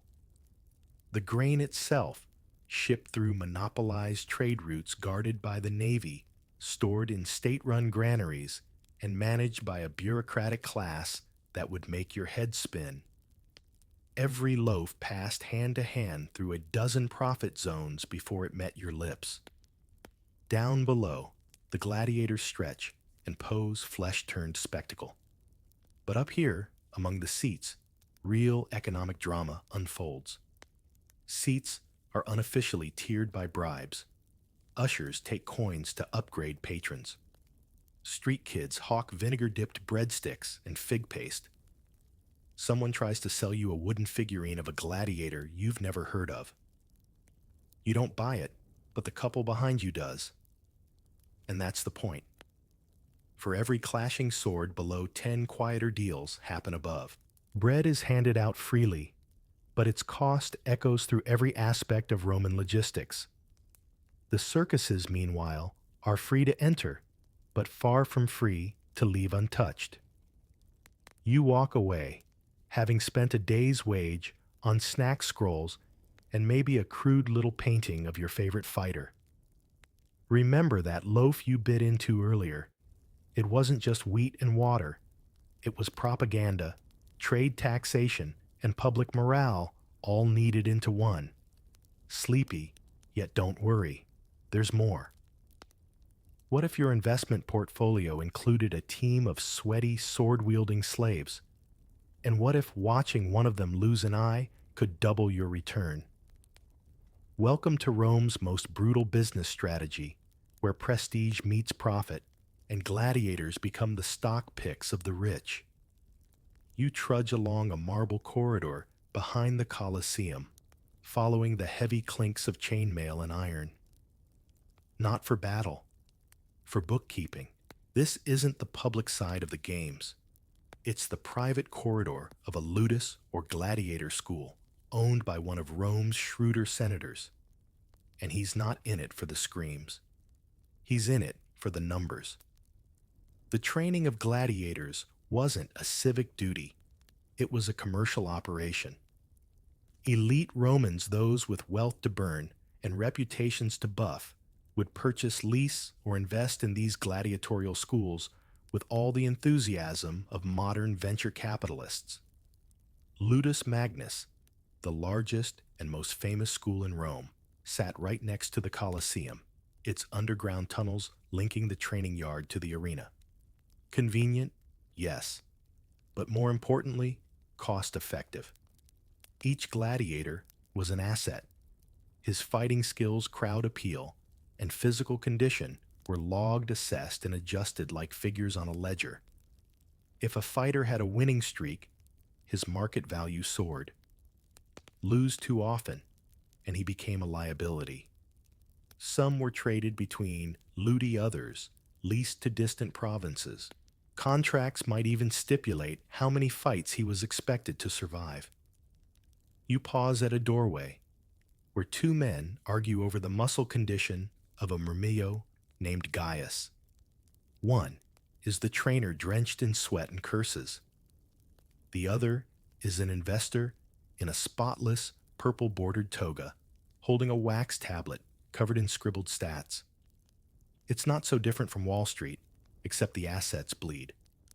Historians still argue whether owning a ludus was primarily about profit or prestige. The answer likely is both. A rich Roman's name could travel farther through a crowd-favorite gladiator than through a well-penned speech. Victorious fighters would shout praises to their domus, and crowds would cheer not only for the blade, but for the name behind it. In this way, elites turned men into marketing. Some ludus owners even sponsored exhibition fights to raise their brand profile. Others arranged high-stakes matches with rival schools, gambling on outcomes and collecting side bets. There were even rumors of fixed fights. Fighters paid off to lose gracefully, allowing bets to swing in certain directions. Is that honor, or just smart business? And what of the fighters themselves? Well, they could earn a cut. Successful gladiators might receive gifts coins or even freedom for drawing crowds. But make no mistake, most of the wealth funneled upwards. Like racehorses, their wins enriched someone else's estate. One peculiar tidbit: certain owners took out primitive life insurance on star gladiators. If a prized fighter died unexpectedly, the ludus could receive compensation from a private agreement or state payout, especially if the fighter had been loaned for public games. It's a blurry line between mourning and monetizing. As you peer into the training yard, you see dozens of men in formation, some young, others grizzled. A few have small crowds gathered around them, nobles scouting for potential investments. The yard smells like blood sweat and something not unlike cooked onions. You wonder how many of these men are seen not as people, but as wagers. Back in the records room, clay tablets mark expenses in feeding, armoring, and healing fighters. One entry shows a broken wrist costing more than a household slave. Another tablet lists projected revenue for an upcoming match featuring two Gauls evenly matched, likely dramatic. Remember the bread line from earlier? This is its mirror opposite. The empire gave food to the people, but it gave profits to the top.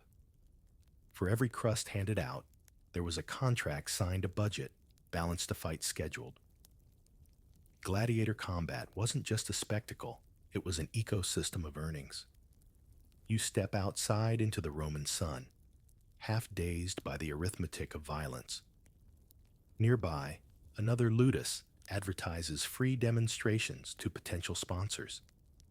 You can't help but think the economy doesn't just run on blood, it thrives on it. Ever wonder how a gladiator poster turnaround could rival today's influencer deals, coming up the empire's earliest branding campaigns, and how sponsors turned fighters into walking billboards and cold hard coin? You weave through the bustling marketplace that had sprung up outside the Colosseum's walls. Here, the air is thick with the shouts of merchants, the scent of grilling meats, and the dusty buzz of commerce. Your eyes catch dozens of crude wooden stands bearing lamplit caricatures of gladiators, some with painted emphases on scars or helmets. Others hawk fan-favorite fighters printed on clay oil lamps, iron-on badges, even rudimentary board games. It's not just souvenirs, it's full-on propaganda. Roman merchants found a hunger for the faces and reputations of noted fighters. With their sponsors' approval, they reproduce likenesses on everyday items, turning the rough heroes into omnipresent symbols of valor.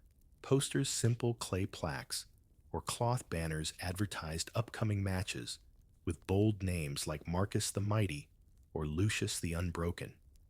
And like modern days, some of these gladiators even had catchphrases: Defender of Rome or the Lion of Latium people would pay just to own a piece of the persona. Elite sponsors realized this was fertile ground. They didn't just back fighters, they invested in their image. Papyrus scrolls advertised feats, sculptures immortalized wins. Even local taverns renamed dishes in their honor: Gaius's Gala Stew or Felicis's Feast. A gladiator's success was a sponsor's spotlight. The sponsor wasn't behind the curtain, they were center stage by proxy. Inside the walls of a sponsor's domus, a decorated clay bust of his fighter glimmers in torchlight. Through it, guests knew the family's prestige. They had backed victories, arranged lavish exhibitions, and courted popularity. It's brand marketing in togas. Yet not all sponsorship was public. Behind closed doors, these elites made deals, financial support, in exchange for future promotions. They funded new armor, arranged gym-based training, anything that enhanced the gladiator's personal brand equity, and by extension their own. And that's not all. Some families purchased rights to merchandise production, or at least took cuts from potters, blacksmiths, and cloth traders. Any depiction of the fighter had to pass through them. Think of it as an ancient OEM licensing deal. They even dispatched agents into markets to ensure brand consistency. A sloppily rendered Severus lamp confiscated or branded unauthorized. This influencer-style echo grew louder when gladiators began signing their names before matches, leaving fingerprints rather than autographs.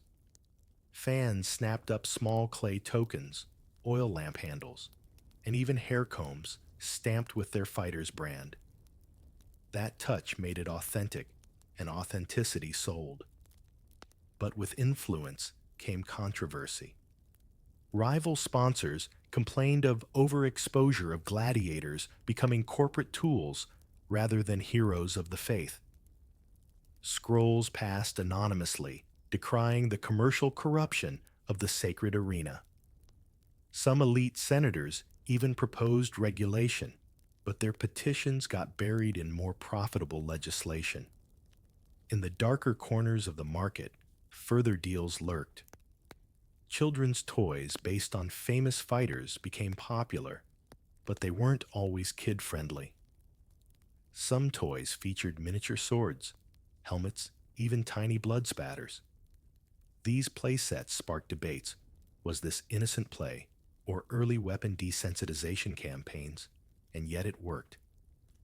Merch stalls sold out days before major bouts. A successful sponsor could expect returns in prestige patronage and, yes, real payback on investment. Crowds bonded with fighters, fighters with sponsors, sponsors with the city. This influencer chain moved money and political power. You pass a banner that reads, "Sponsored by Octavian Philus, sponsor of the victorious Brutus." Beneath it, a taberna owner lists the upcoming fight schedule on a chalkboard, every match tagged with a sponsoring elite.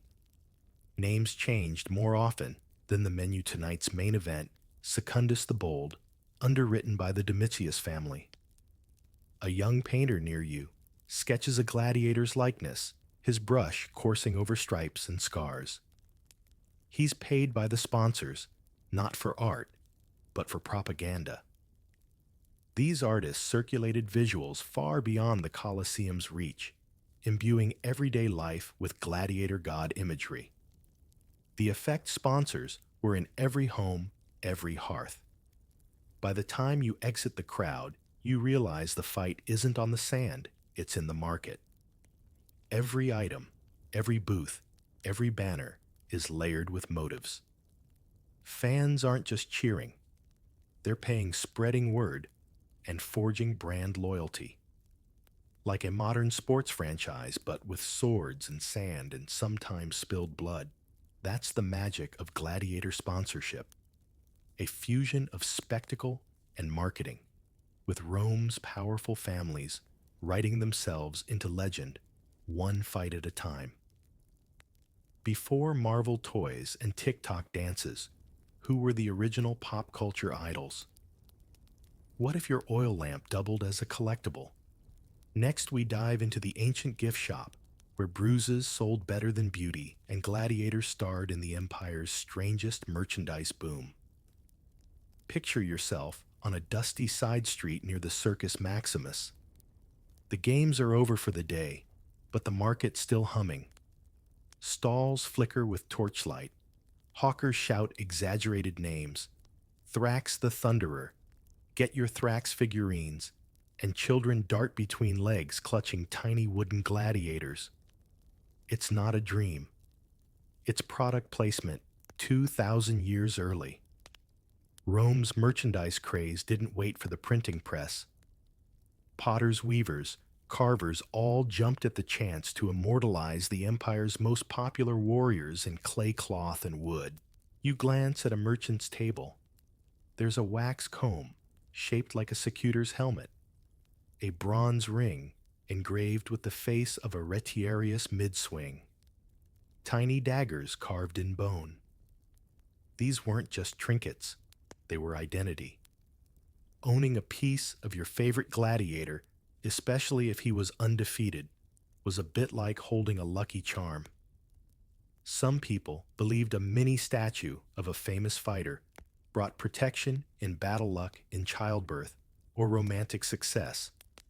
Others just wanted bragging rights. You've got a Maximus lamp, someone might whisper. Original edition or provincial knockoff. Historians still debate how widespread the merchandise trade truly was. Some argue it remained limited to Rome and a few major cities. Others point to archaeological finds, figurines, tokens, decorative bowls spanning from Gaul to Judea as proof of a pan-imperial fan culture. But all agree, when a gladiator got famous, the market followed. One particularly popular item, ceramic oil lamps. These were cheap, easy to produce, and widely used across Roman households. So naturally, they became miniature billboards. Each one was molded with the name or likeness of a gladiator. A few even had dramatic fight scenes etched around the sides. You imagine lighting one at night, the flickering flame making the embossed image seem to move. It's bedtime entertainment, ancient style. Then there were terracotta figurines, some realistic, others wildly stylized. Oversized muscles, exaggerated scars, dramatic poses, and ancient exaggeration style, not unlike modern action figures. Gladiators became superheroes before that word even existed. Interestingly, this merch wave wasn't just driven by fans, it was often funded by sponsors and schools. Ludi would commission craftsmen to make figurines and distribute them at games. Think of it like tossing t-shirts into a crowd. "Remember to cheer for Septimus tonight," shouted a man with a box of statuettes. "First 5 get a free engraving." Merchants also innovated. You find a stall with children's training gear, wooden swords, tiny helmets, padded shields. Boys fought mock battles in alleys and atriums, pretending to be their favorite fighters. Mothers complained, but the demand never slowed. Better the child hit a wall than his brother, one father shrugs. The dark side of the trade knockoffs. Cheap molds made in back alleys flooded markets, sometimes using outdated names or shoddy materials. Counterfeiters even faked battle records to inflate a fighter's image. It led to crackdowns. Some ludi marked official merchandise with wax seals or unique stamps. Authentication, yes, even then was a market concern. And yes, there were scandals. One prominent merchant was caught selling figurines of a gladiator who'd been executed for treason. His defense: they still sell well. The court disagreed.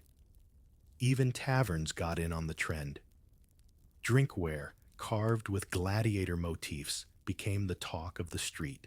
One cup showed a stylized net fight scene, complete with splashy bloodlines. Another had a pun in Latin, roughly translating to drink, like you've survived the arena. Tasteful, questionable. Popular, absolutely. It wasn't all fun and fandom. For some, these items had spiritual value. A scratched pendant of a famous slain fighter was believed to ward off disease. Lovers exchanged mini figurines as vows. Widows clutched cracked oil lamps during mourning. These weren't just collectibles. They were relics of the ordinary heart. And the economy hummed with it.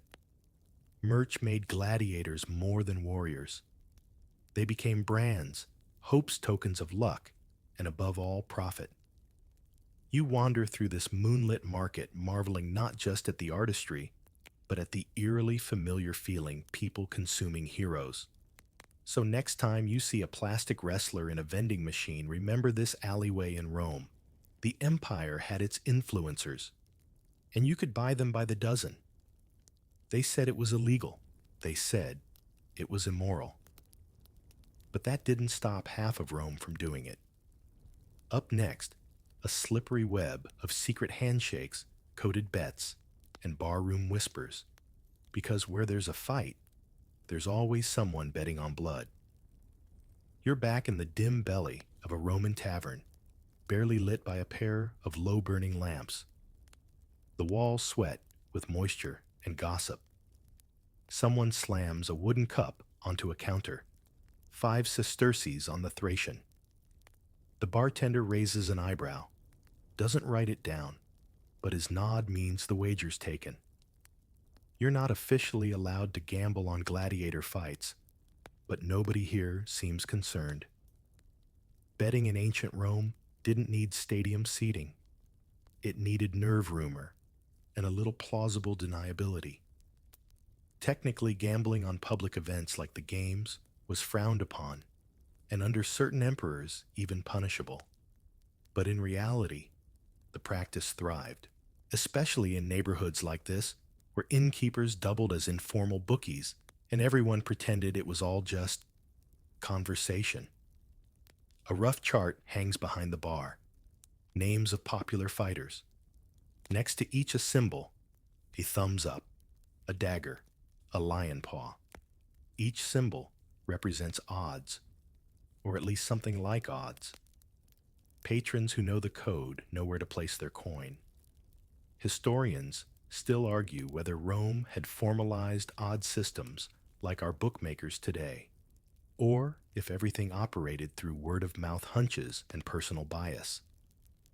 What we know for sure is that records exist of betting pools, being organized payouts managed by middlemen who collected stakes and distributed winnings. These men often worked in pairs, one taking bets the other, scouting news from the ludus. And news was currency. A fighter limping in training. His odds drop if you know about it. A rumor of food poisoning in the rival camp. A discreet edge. Some spectators even paid kitchen boys, physicians, or armory workers for tips.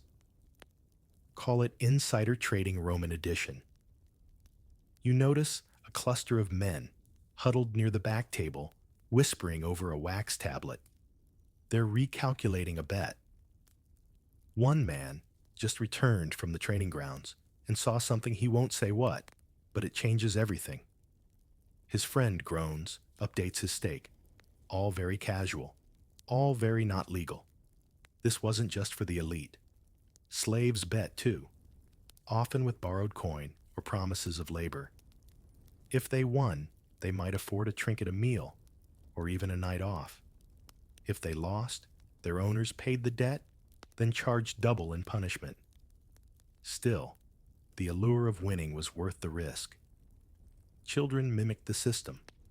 Schoolboys in back alleys tossed pebbles betting on imagined matches. They gave odds, with tiny figurines treating each game like a sacred ritual. Parents scolded them. It's a vice. But often, the same parents could be found wagering at a nearby bathhouse. The betting scene even extended beyond the arena. Scrolls circulated with fake predictions, tips, and questionable stats. The Gaul has won 5 in a row, one might say.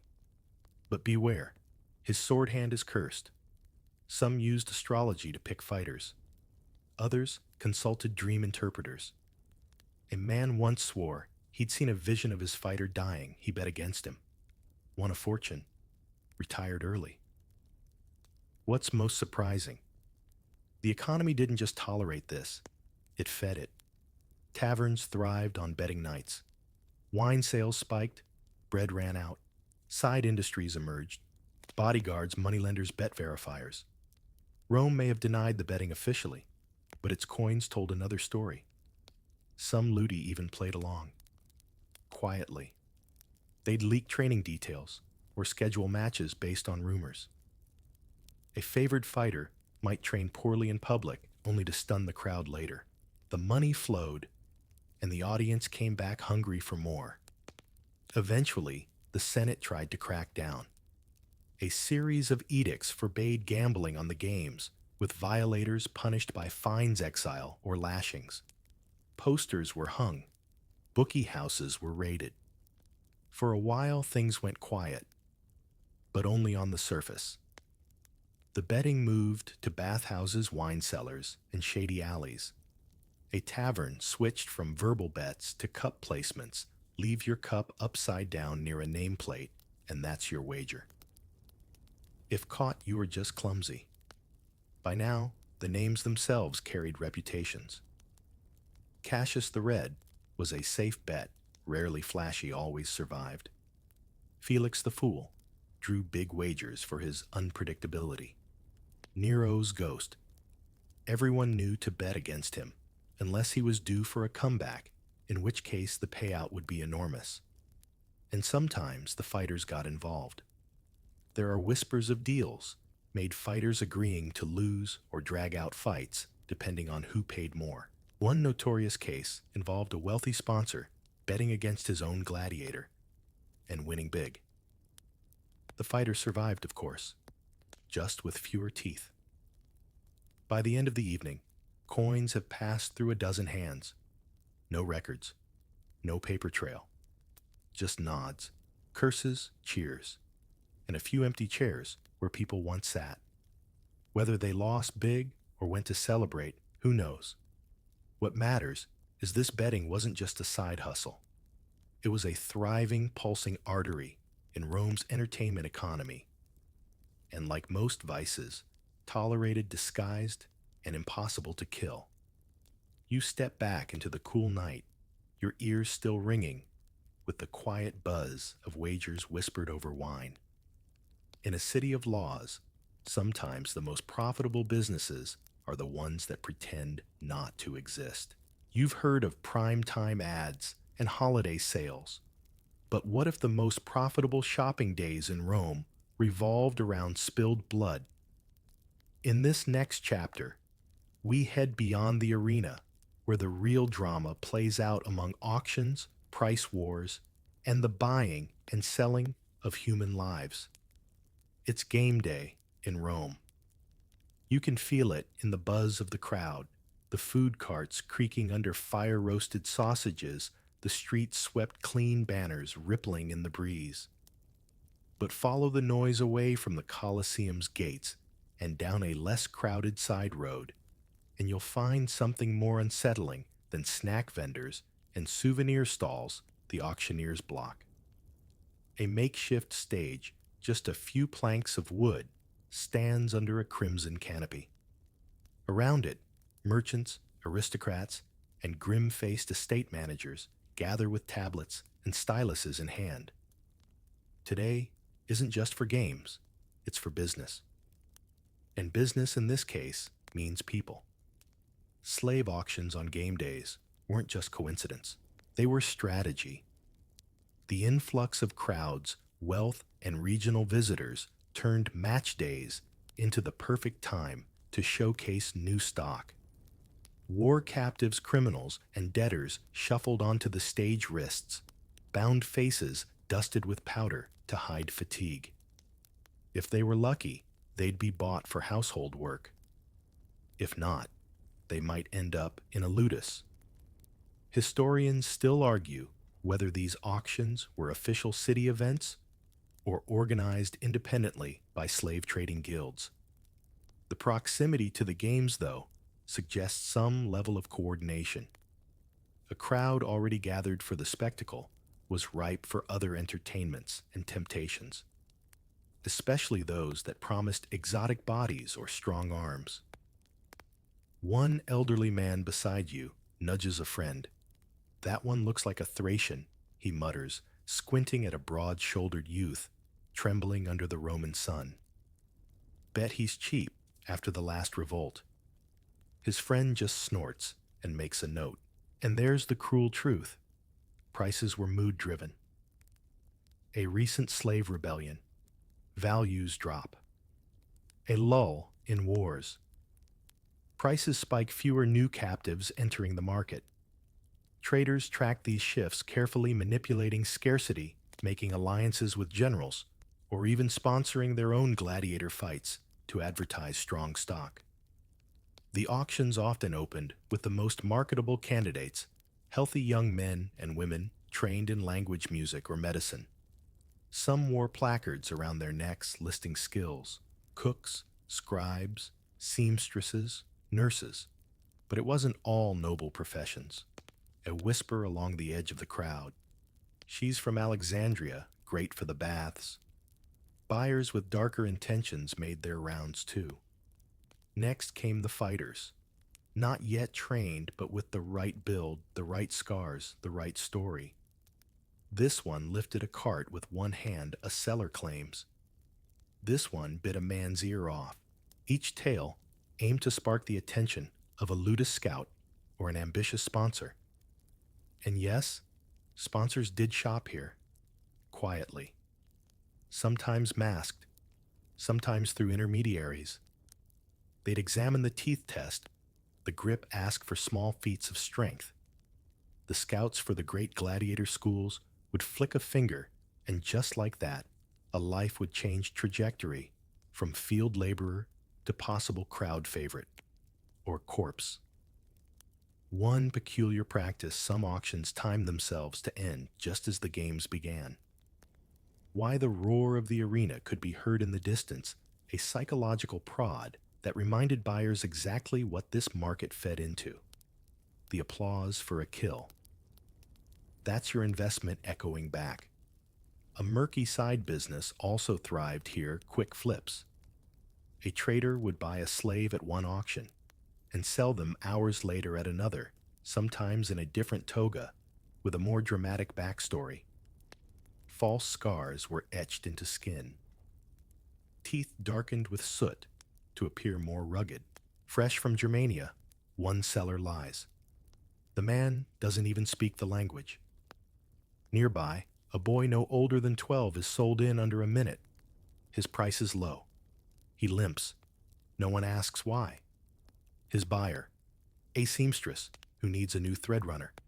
One life reduced to workload and wage. You spot a table where purchases are documented. Clay tablets, each etched with the date, origin, price, and sometimes chillingly the projected expiration. For field workers, it might be 20 years. For potential fighters, just 3. It's not just the buyers who move fast. Vendors of accessories swarm the edges. Sandal makers selling sturdy soles for the new purchase. Chain fitters offering adjustable irons. A woman with quick fingers sells neck rings in 3 metals. The economy of enslavement had layers, each one profit-driven. Sometimes a slave taken at morning auction would fight by sundown. Trainers rushed them through medical checks, kitted them out in mismatched gear, and tossed them into pre-game warm-ups. For the crowds, these were just nameless warm-up acts. For the slave, it was a gamble between glory and a quick, anonymous grave. And what about the unsold? At day's end, those left behind were sometimes bundled into holding pens and sold in bulk at discount. A tavern might buy 4 to use as kitchen help. A contractor might need carriers. Others were sent back to warehouses until the next fight day. But occasionally, someone broke the rhythm. A man in a white tunic steps onto the stage, not a seller, but a buyer, without coin. He pleads for mercy, says the girl on the platform is his sister. Says they were captured together. Says he'll work 5 years to pay. The auctioneer doesn't blink. A nobleman waves a hand. The hammer falls. And that's how it went. Fast. Ruthless. Efficient. As the day ends, the market thins, coins clink into pouches, and carts roll out under the reddening sky. You wonder how many of these buyers will return tomorrow for the next game, and how many of the faces you saw today will be behind a helmet swinging for survival. You've seen the arena. You've seen the auctions. But what about the rest of the venue coming up? Why Rome's greatest blood sport wasn't held in a stadium, but in the ancient world's liveliest marketplace, hidden in plain sight under the bleachers. As you step through the wide shadow of the Colosseum's outer wall, your sandals crunch over stray bits of grain bronze coins and chicken bones. The roar of the crowd pulses overhead, but here, on the lower tier, beneath the stone arches and groaning stairwells, it's a whole different soundscape. Haggling voices, sizzling pans, distant gossip. You've arrived at the unofficial heart of the games. The Colosseum wasn't just an amphitheater. It was a full-service economic machine. Think of it as part shopping mall, part stadium, part community center, with everything monetized. From food and drink to souvenirs and side deals, nearly every nook of this marvel buzzed with trade. You walk past rows of food stalls, each marked by the flicker of brazier flames and the thick smell of garum-soaked meat skewers. A man slices dates with sticky fingers, wrapping them in bread and handing them to waiting hands. His assistant shouts about a special on fig wine. Next door, a young boy stirs honey into warm goat milk and sells it in wax-sealed cups. This wasn't food for survival. It was food for indulgence. Vendors understood the power of anticipation. The moment a gladiator match ended, crowds surged down for refreshments. Roasted dormice with herbs, 3 sesterces. A small loaf with anchovy paste won. Everything was priced with strategic precision, cheap enough to impulse buy, costly enough to turn a profit, and always sold with flair. Historians still debate whether vendors rented space from the state or paid private fees to local magistrates. What's agreed is that competition was fierce. Stalls had to outbark out-scent and out-display their neighbors. A clever seller once used painted tiles to show a popular fighter's recent win, claiming his spiced beans gave the strength of a secutor. Sales soared. You duck under a colorful linen awning, where a row of scribes offers quick writing services, letters, home love notes, even fake scrolls of fighters' autographs. One man boasts his ink is blessed by Mars himself. Another offers to write an entire fan poem for a silver coin. You watch him rhyme blood and mud with flair. Further on, a side corridor is lined with stalls selling small figurines, healing amulets, good luck charms, all themed around gladiators. A particularly popular one, a carved ivory thumb pointing down, worn as a brooch. For warding off enemies, the seller claims. He winks. Or mother-in-laws. But it's not just about food and trinkets. The real money moves in whispers. Behind a curtain, you find a man selling seating upgrades, unofficial, of course. With a few coins, your wooden bench might become a stone step closer to the action. With a few more, you get a front row cushion. Just don't tell the officials. Other stalls offer insider programs, maps of the arena fighter schedules, whispered rumors about planned duels. Some even claim they can influence the show order. My cousin works the gate, one whispers. For the right price, your favorite gets a prime slot. Beyond that, gossip stalls. Yes, actual stalls devoted entirely to collecting and sharing whispers. Run by sharp-tongued old women or wide-eyed teenagers, these info kiosks were paid in coin or favors. They told you who was sleeping with whom, which trainer had gambling debts, and what noble was secretly backing a gladiator romance. Accuracy questionable. Entertainment undeniable. In the far corner, musicians play bone flutes and soft drums, hired not by the arena, but by taverns, looking to lure foot traffic. Their rhythms echo off the stone, mingling with laughter curses and the occasional goat bleat. Yes, someone's selling lucky goat hair bundles today. You pause by a fountain, observing the flow of all this chaotic commerce. A girl sells perfume-soaked cloths to calm the nerves after a fight. A potter spins tiny amphorae with fighter names.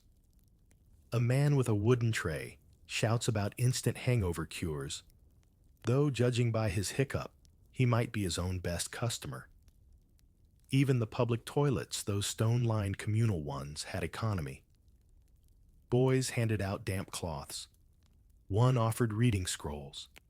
Another sold toilet wine, basically vinegar with herbs. He swears it's good for the stomach. You decline. And let's not forget the pickpockets, fortune tellers, and street performers who thrived here. A contortionist dressed like a fallen gladiator mimics famous deaths for coin. A monkey in a tiny helmet dances to applause.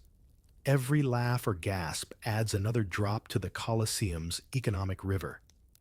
As the sun begins to set and the last match roars above, you glance around.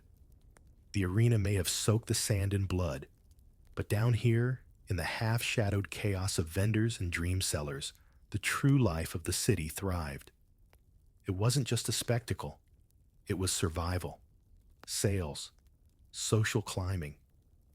The business of blood and bread played out not just in the arena, but beneath it. And maybe that's where the real games were won. Some came to cheer, others came to spend. But what about those who traveled for days just to see someone die? Next up, the surprising tourism boom behind Rome's arenas and how foreign footfall turned gladiator fights into a luxury travel experience for the ancient elite. You wake to the sound of hooves and chatter in a cobbled plaza behind the Colosseum. It's early morning, and the city is already alive with fresh arrivals. Linen-draped carriages from the provinces, sand-dusted sandals from North Africa, thick accented whispers from Gaul.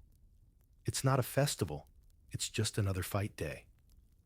But to the tourists arriving from Rome's distant corners, it might as well be the Olympics. While most imagine Roman games as a local affair, the truth was far more expansive. The Colosseum didn't just serve Rome's bored masses, it was a magnet for the curious, the wealthy, the ambitious from all corners of the empire. And where tourists go, so too do economies flourish. You follow a group of travelers entering a nearby domus-turned inn. The host greets them with practiced cheer. 2 nights includes a rooftop view of the warm-ups. The travelers nod deposit coin and are handed a scented welcome cloth and a mini-map of Rome's top arenas. It's all very polished. Like a tour package, historians still debate whether Roman tourism was as organized as today's industry, but all evidence points to booming hospitality. Inns sprung up within walking distance of amphitheaters. Some offered gladiator packages complete with meals, guided city walks, and guaranteed match seats, especially if the travelers brought foreign coin. And then there were the roadside taverns. You pass one with a wooden sign showing a cartoonishly large trident and the phrase, "Where retiar, drink inside travelers, sip watered wine and swap predictions." My cousin saw that Gaul fight in Massilia. He'll lose today. Bets are made. Spoons clink. Travel guides existed too, of a sort. Scrolls written by former soldiers or city officials laid out which arenas had the best views, which fights were the bloodiest, and which inns served the best fried dormice. Some included crude sketches of city streets, amphitheater layouts, and even recommended bathhouses. A buzz surrounds the Colosseum's main gates as a merchant from Hispania barters for an extra seat. He's brought his sons. Their first time, he says with a grin. They've only heard stories of Rome's thunder. The ticket seller jots his name and pockets a silver coin. "You'll remember today forever," he replies. That memory wasn't cheap. Prices around the amphitheater inflated on match days. Bread doubled, wine tripled. Even donkey rides cost more. Locals grumbled, but adapted. Some families rented out their rooftops. Others ran breakfast counters in their atriums. One man sold official programs, hand-copied with fighter names and fabricated origin myths. Foreign nobles sometimes stayed for weeks sponsoring fighters or throwing mini-games in private villas. Gladiator culture was a form of status currency. If your guests saw a famous fighter bleed on your dime, prestige earned, business bonds sealed. You overhear a provincial merchant bragging, "We came up the coast just for the games. Bought 3 amphorae of Falernian wine. The good stuff." His friend laughs.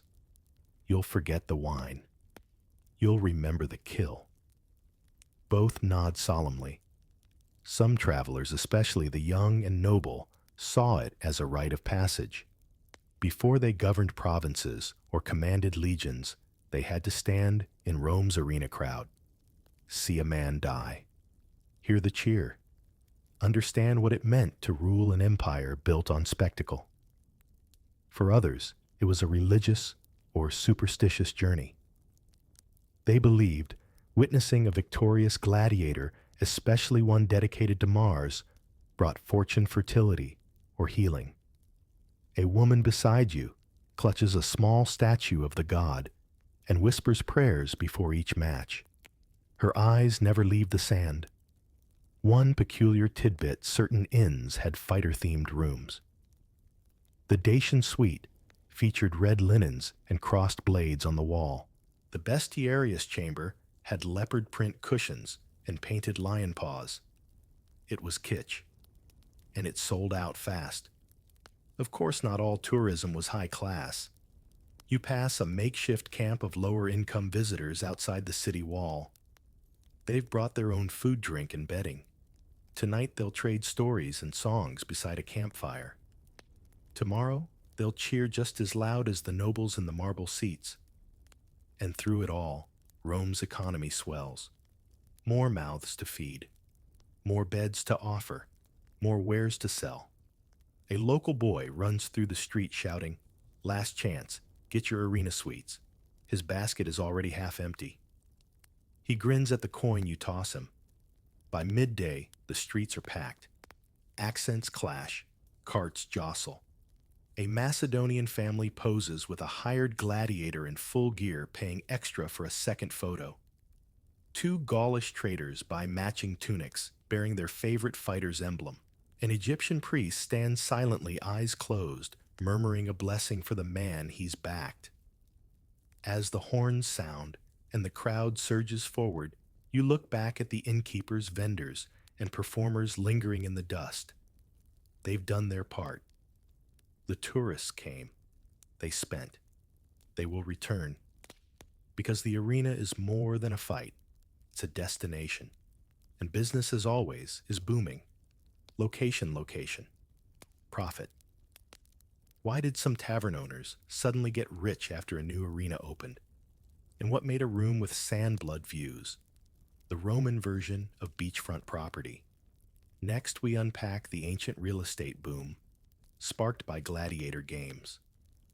You're standing on a sun-scorched street in a neighborhood called Subura, once a seedy part of town, now newly fashionable. Why simple? It's within shouting distance of the amphitheater, and that alone has transformed every apartment shopfront and cellar in the area into a golden goose. The Colosseum didn't just change entertainment, it reshaped real estate. As soon as its first stones were laid, local property values began to climb. Those who lived closest found themselves courted by wealthy renters, political guests, and ambitious merchants. If your domus had a rooftop with a sliver of arena view, jackpot. Historians still argue how deliberate this shift was. Some claim the empire used amphitheaters as urban renewal tools, planting one in a shabby district to raise land value and drive out undesirable elements. Others see it as an organic side effect. Once crowds arrived, So did business, and with it, demand. Either way, the effect was undeniable. You walk past a newly whitewashed insula apartment block, its top floors draped in colorful linens and painted signs. Rooms for rent arena side a family haggles over the price. The landlord smirks. 2 days only, he says. After the games, we repaint. Inside one of these rentals, the rooms are tiny but neat. Clay basins filled with fresh water, wicker mats, a painted scroll of the Colosseum on the wall. Nothing fancy, but the view from the narrow window straight into the outer corridor of the arena. Close enough to hear every cheer, every scream. Real estate near the games became a layered market. Top-tier locations fetch the best coin buildings with rooftops, high balconies, or direct lines of sight to entrances. Even shadow views, where you could glimpse fighter processions, had value. Arena adjacent became the hottest marketing phrase in Rome. And it wasn't just for spectators. Vendors, too, paid premiums to rent nearby storage rooms, prep kitchens, and supply closets. One spice merchant turned his cousin's flat into a garum-aging cellar. Another converted an old bakery into a retreat for tired food runners. Every square foot worked double shifts. You notice a tavern whose entrance is flanked with lion statues. Inside, the owner explains how business tripled after the arena opened. We used to sell stew and beer. Now we sell pre-game banquets, fight-themed cocktails, and private booths for watching the crowd. He grins. We even do post-match poetry. A trend emerges theming. Real estate wasn't just about proximity. It was about narrative.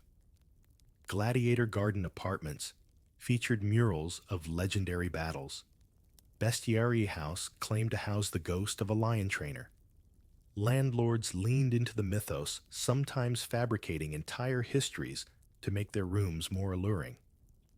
One landlord, according to gossip, faked a blood stain on his rooftop and claimed it came from a legendary fall. Another installed padded seats and charged admission for mock commentary sessions. The point wasn't truth, it was ambiance. And with success came speculation. A senator is rumored to have bought 5 adjacent buildings just to control the street-facing property lines. He leases them to vendors, taverns, and bathhouses, making a fortune without lifting a finger.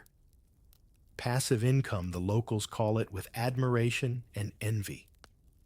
Not all stories glitter. A widow whose family lived near the arena for decades is evicted after her building is sold to a Gladiator memorabilia shop. We were here before the fights, she mutters. Now we can't afford the smell. There were also safety concerns. More people meant more fires, more theft, more brawls.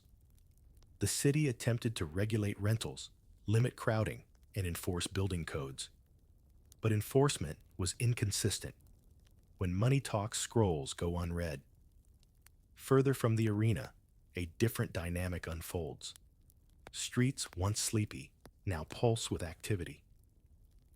Laundry shops add arena dust removal fees. Bathhouses offer fighter soak packages. A scroll seller opens a second location to keep up with demand. Real estate hunger radiates outward. One peculiar tidbit: some property owners built miniature arenas on their rooftops. Not for fighting, but for reenactments, puppet shows, or children's games. Neighbors would gather, toss coins, and cheer. In one instance, a puppet named Mini Maximus became so popular, he got his own merchandise line. Rent in that building doubled. As you climb to a fourth-floor terrace overlooking the Colosseum's southern edge, the sun blazes gold across the stone. You sip watered wine beside a foreign merchant who just rented the space for a week. I paid more than my horse cost, he says. But I'll be able to say, I watched it all from here. And that's the power of Gladiator real estate. It wasn't just about walls and roofs. It was about status proximity and the illusion of participation. You didn't need to fight to be part of the games. You just needed the right address. So next time you pass an overpriced hotel near a concert venue, remember this: Rome did it first. And they did it with lions. Imagine running a political campaign where your slogan is, "A man being eaten by a leopard." Up next, how ambitious Romans used gladiator games as the ultimate flex, a spectacle not just of power, but of persuasion, in the most expensive election strategy the ancient world had ever seen. You step into a bustling forum the morning after a major match. Posters line the columns, some depicting victorious fighters, others showing triumphant noblemen, beside captions like "Sponsored by Marcus Severus, Champion of the People." No speeches today. Just the echo of roars from yesterday still humming through the city's bones. Politics and gladiators were tied tighter than a net in Aetiarius's grip. Sponsoring games known as munera was a direct path to public favor. It wasn't just about entertaining the masses. It was about proving generosity's strength and the subtle message, if I can bring you blood and bread, I can bring you leadership. You stroll past a statue in progress, a nobleman, mid-pose, with one hand raised and another resting on a gladiator's shoulder. This wasn't humble support. It was ownership. Politicians wanted the crowd to associate every roar, every dropped sword, every spared life with them. Historians still debate whether these games truly won elections. Some argue the effects were short-lived. Others point to rising careers that began with flashy spectacles. One fact's not debated: candidates dumped absurd sums into them. A man might bankrupt his estate just to outshine a rival, 30 lions instead of 10 imported Nubian fighters instead of local slaves. An extra day of matches added for the people. You glance at a marble bench bearing an inscription, "Gaius Calventius friend," to the crowd. He sponsored a full week of games during the Saturnalia and won a quaestorship shortly after. Coincidence? Hardly. Of course, this spending came with strings. Wealthy men expected return on investment. They used the games not only to gain office, but to curry loyalty. Remember who brought you the feast, they'd whisper. Vote as if your stomach depends on it. And sometimes it did. Food was distributed freely before the games. Dried figs, olives, even small coins rained from the stands in ceremonial tosses. One senator orchestrated a mock naval battle in a flooded arena. Each spectator received a fish afterward. Another famously sent home wine jugs stamped with his face. A gift from your next consul. Theatrics mattered. A dramatic entrance by the sponsor could earn louder cheers than the first kill. They'd appear in gold-trimmed togas, flanked by their client entourage, perhaps throwing roses or giving stirring speeches. Some hired poets to narrate their family lineage mid-show. Others employed actors to dramatize their ancestors' military victories between bouts. And the messaging ran deep. Scrolls were handed out with match summaries, always mentioning the sponsor's name first. Bards performed songs praising his virtue. Children chanted slogans taught by paid tutors. One politician even named his event the Festival of Generosity, which just happened to rhyme with his family name in Latin. But there were limits. The Senate tried often in vain to impose spending caps. Laws like the Lex Tullia aimed to curb extravagant displays during election season. Candidates found loopholes. The games weren't during my campaign, one would claim. They were a thank you for your past support. Still, the system had risks. Overspending could backfire. A candidate who hosted lavish games but failed to deliver on promises might face jeers at his next appearance. Bread's easy. Laws are hard, the crowd might murmur. Worse yet, a poorly run event, late payments, or underwhelming matches could torpedo a career.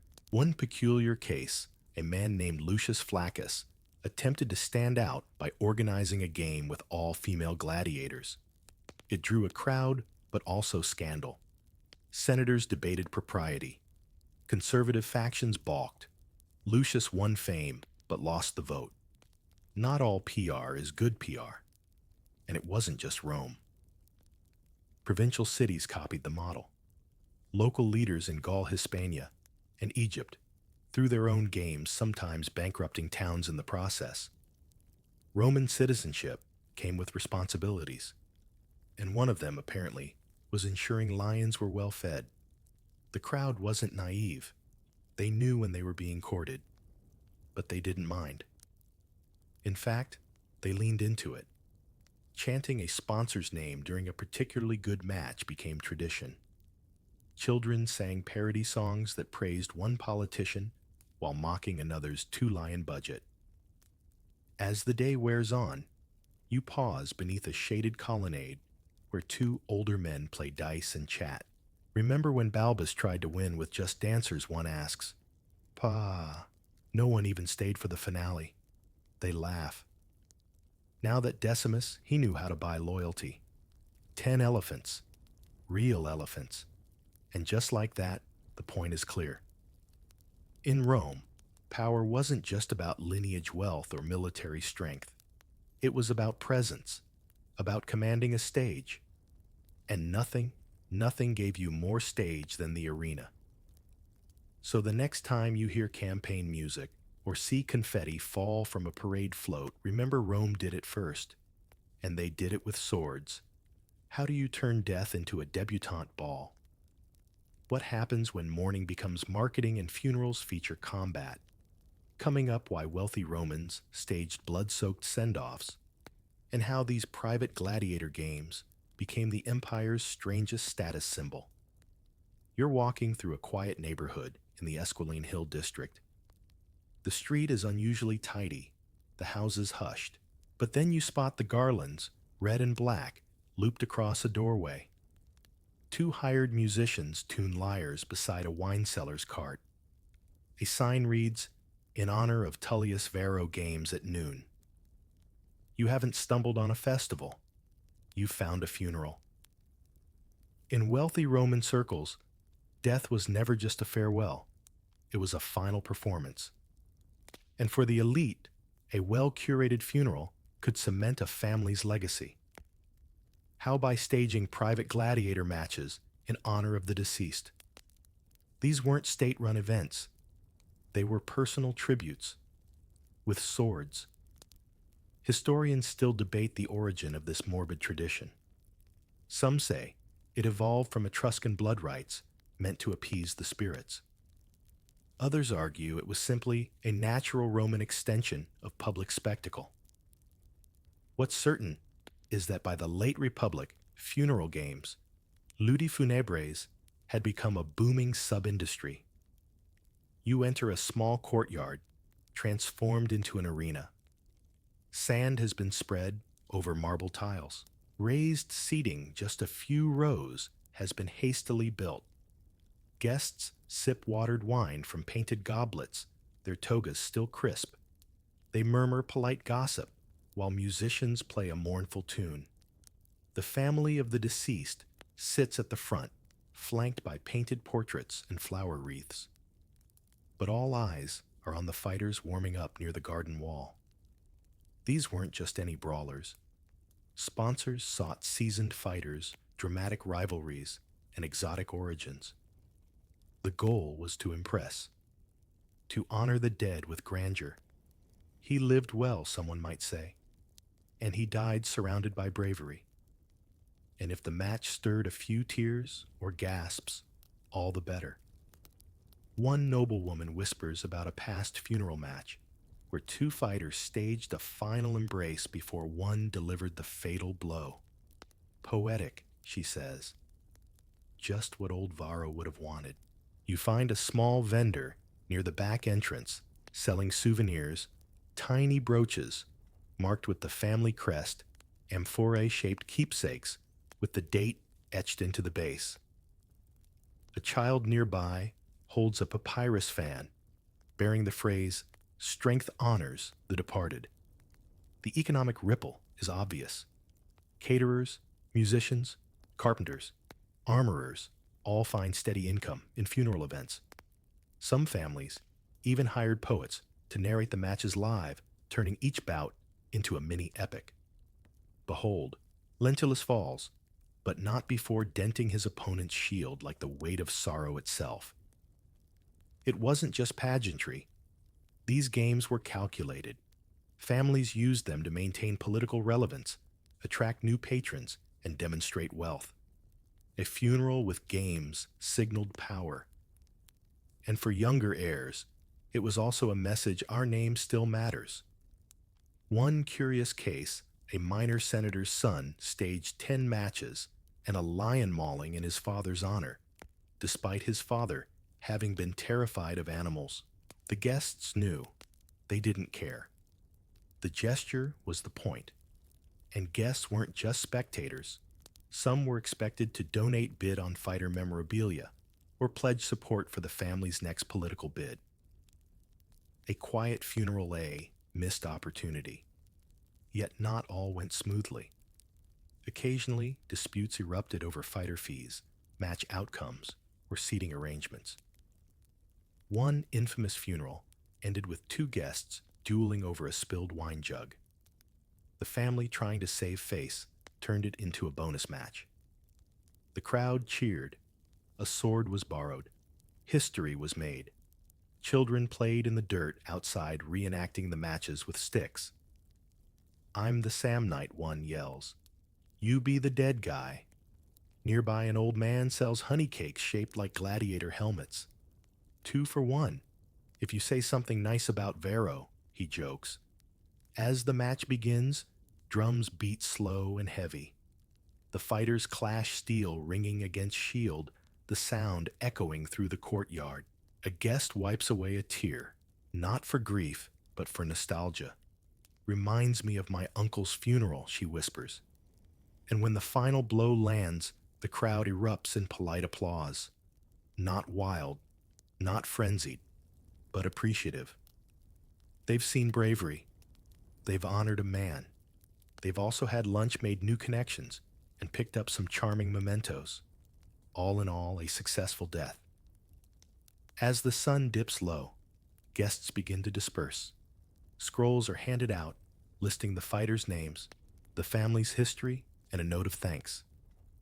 "We are grateful for your witness. May you remember Varro not only in sorrow, but in spectacle." And just like that, another funeral becomes legend.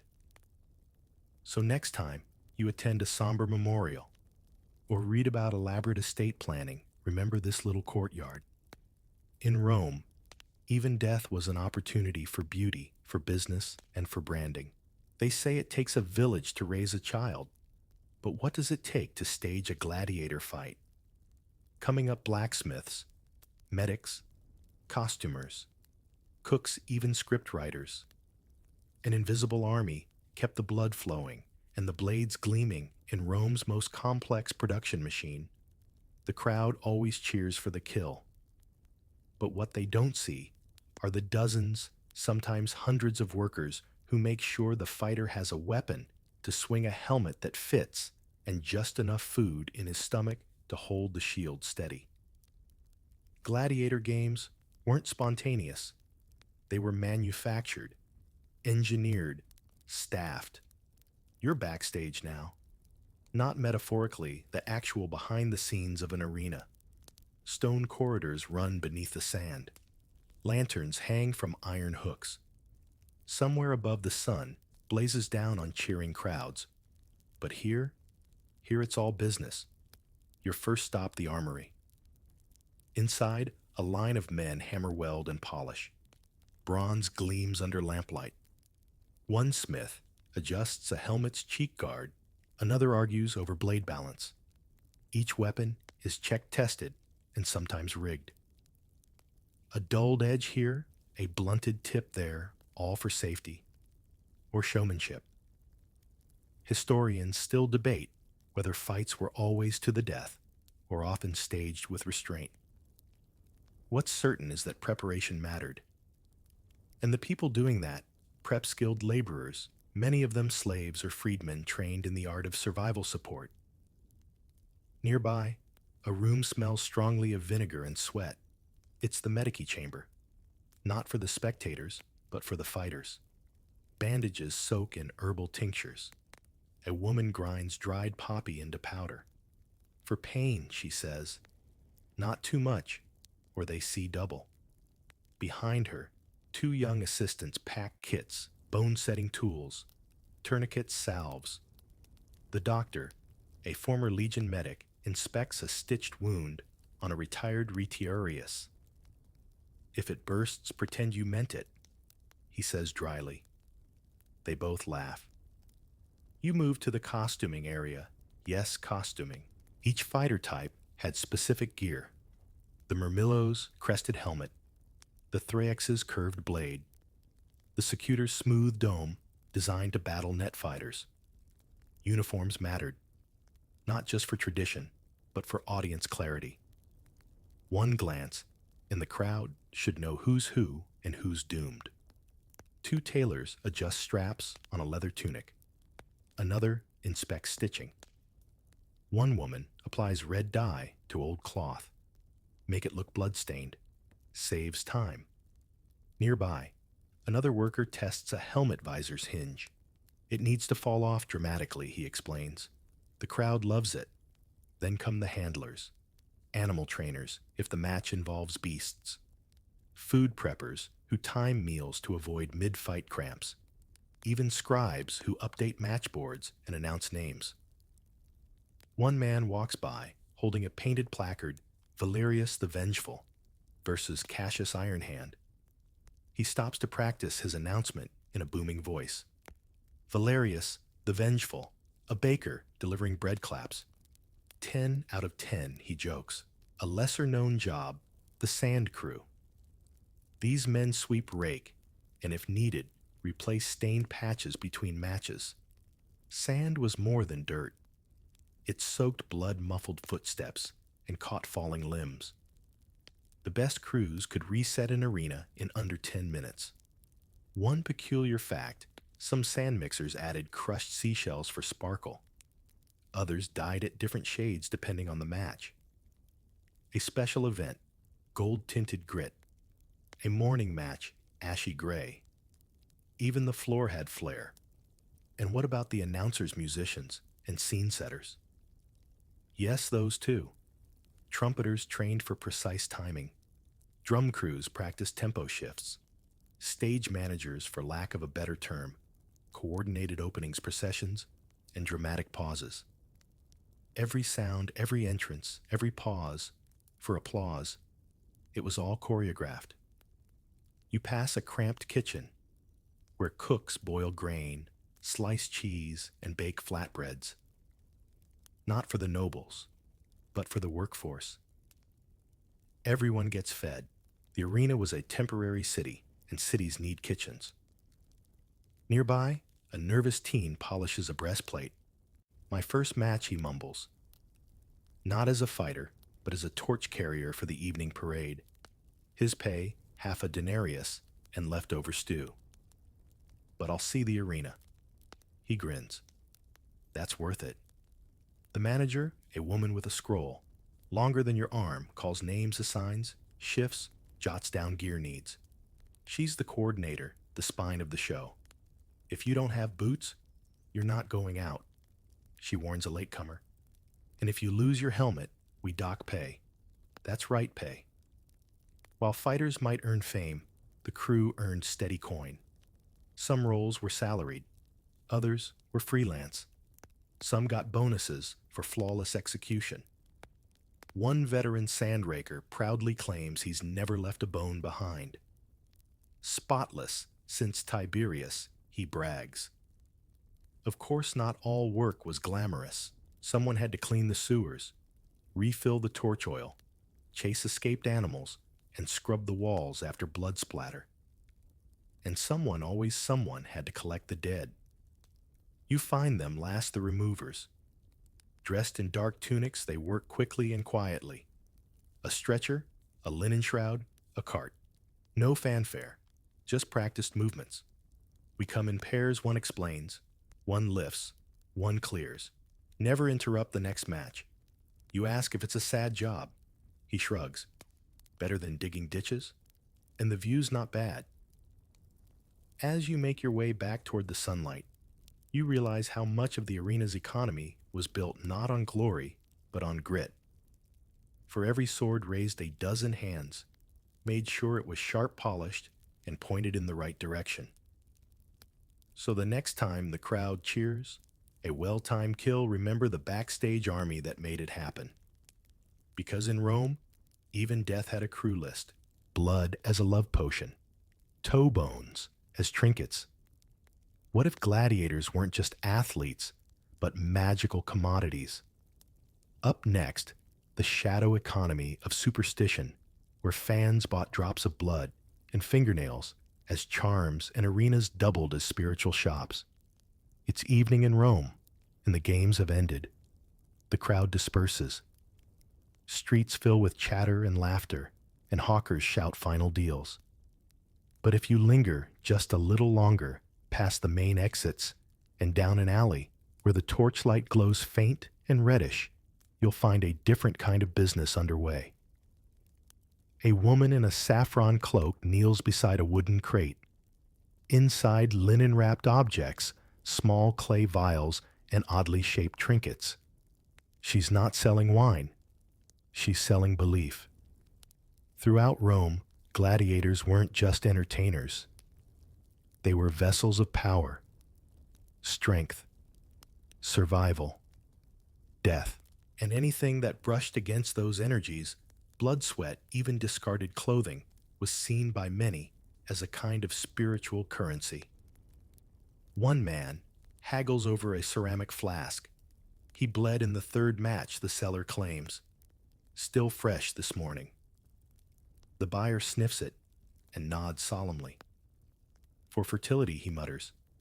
The priest said, I need something stronger.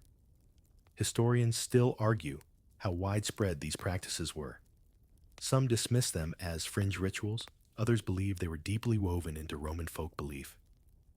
What's undeniable is that the market existed and flourished in whispers.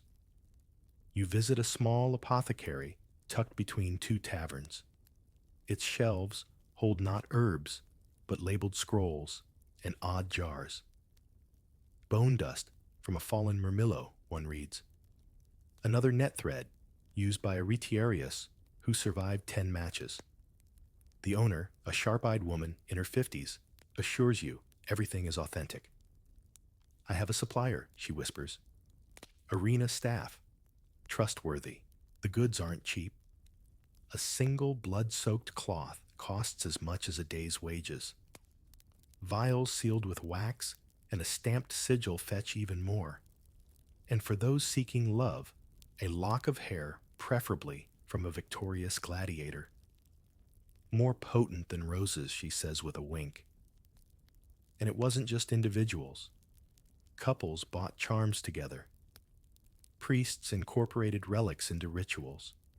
Soldiers requested battlefield blessings using scraps of old gladiator tunics. Mothers tucked protective tokens under their children's mattresses. These weren't trinkets. They were talismans. Some went even further.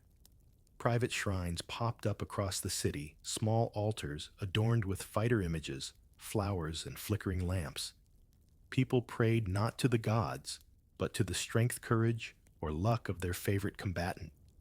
A strange mix of fandom and faith. You pass a booth where a man paints tiny figurines with crushed lapis.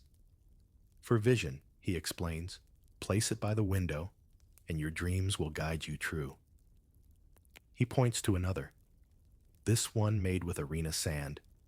Helps with difficult decisions. One curious case, a noble woman paid handsomely for a pair of sandal straps once worn by a famous secutor. She claimed they cured her insomnia. "I keep them under the bed," she told guests, "and sleep like I'm in Elysium." Of course, there were skeptics and scammers. Fake goods circulated constantly. Vendors diluted arena blood with pig's blood. Old cloth was rubbed with rust to mimic age. One man was caught selling wax teeth as authentic gladiator molars. Punishment: 3 public lashes and banishment from the vendor's quarter. Some ludi tried to capitalize directly. After a victorious fight, the staff would donate torn tunics or broken weapons to selected merchants. A cut of the sales went back to the school. Others went further, printing tokens of the event, stamped with fighter names and blessed by local priests, a kind of branded relic.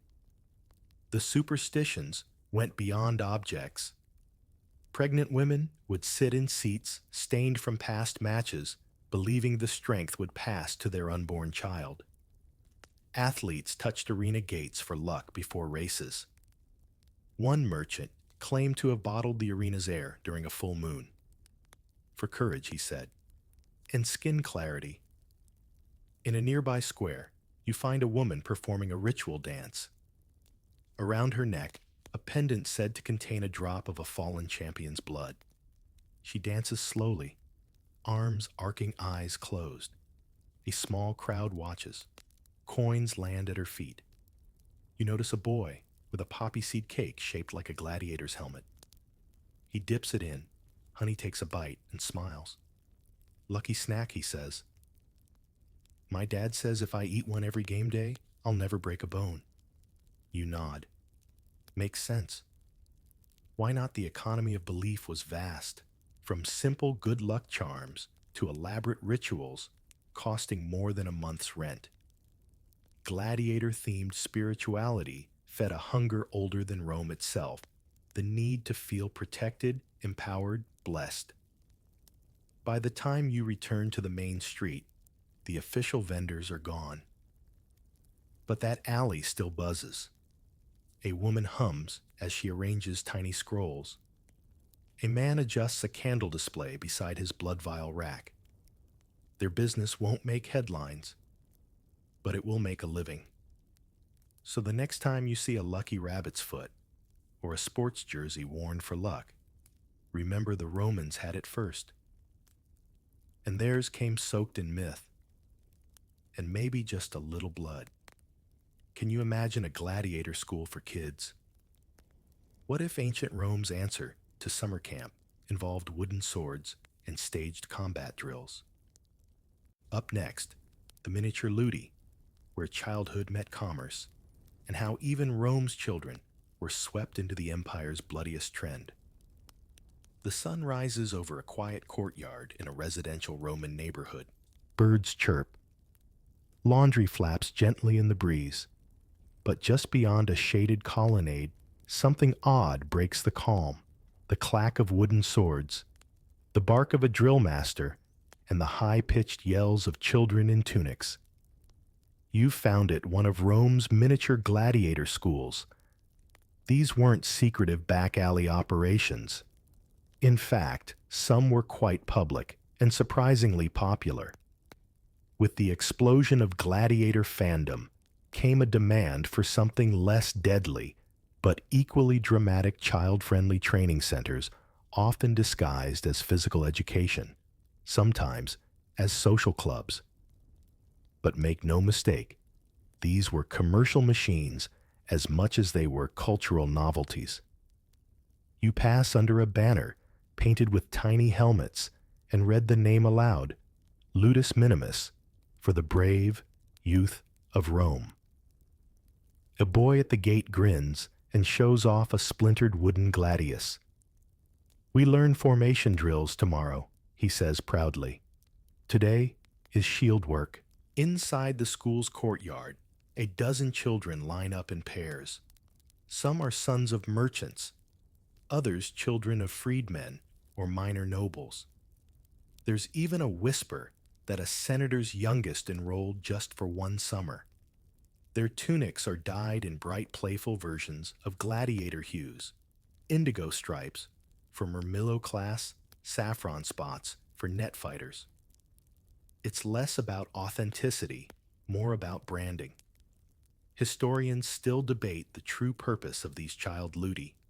Some argue they were proto-military academies. Others see them as clever marketing tools, a way to monetize obsession and ensure a steady stream of lifelong fans. Either way, their impact was undeniable. You spot a teacher part, drill master, part storyteller, gesturing wildly as he recounts a legendary match. The children hang on every word, mimicking stabs and blocks as he speaks. Behind him, two older assistants adjust wooden helmets on smaller students. Tighten the chin strap, one mutters. He keeps biting it. There's a merchant stall just inside the gate. Scrolls with training plans, tiny clay statues of past graduates, even jars of muscle salve, really just olive oil and mint. One father purchases a commemorative sash embroidered with his son's class year. He's top of the net group, he beams. The games themselves, simulated but intense.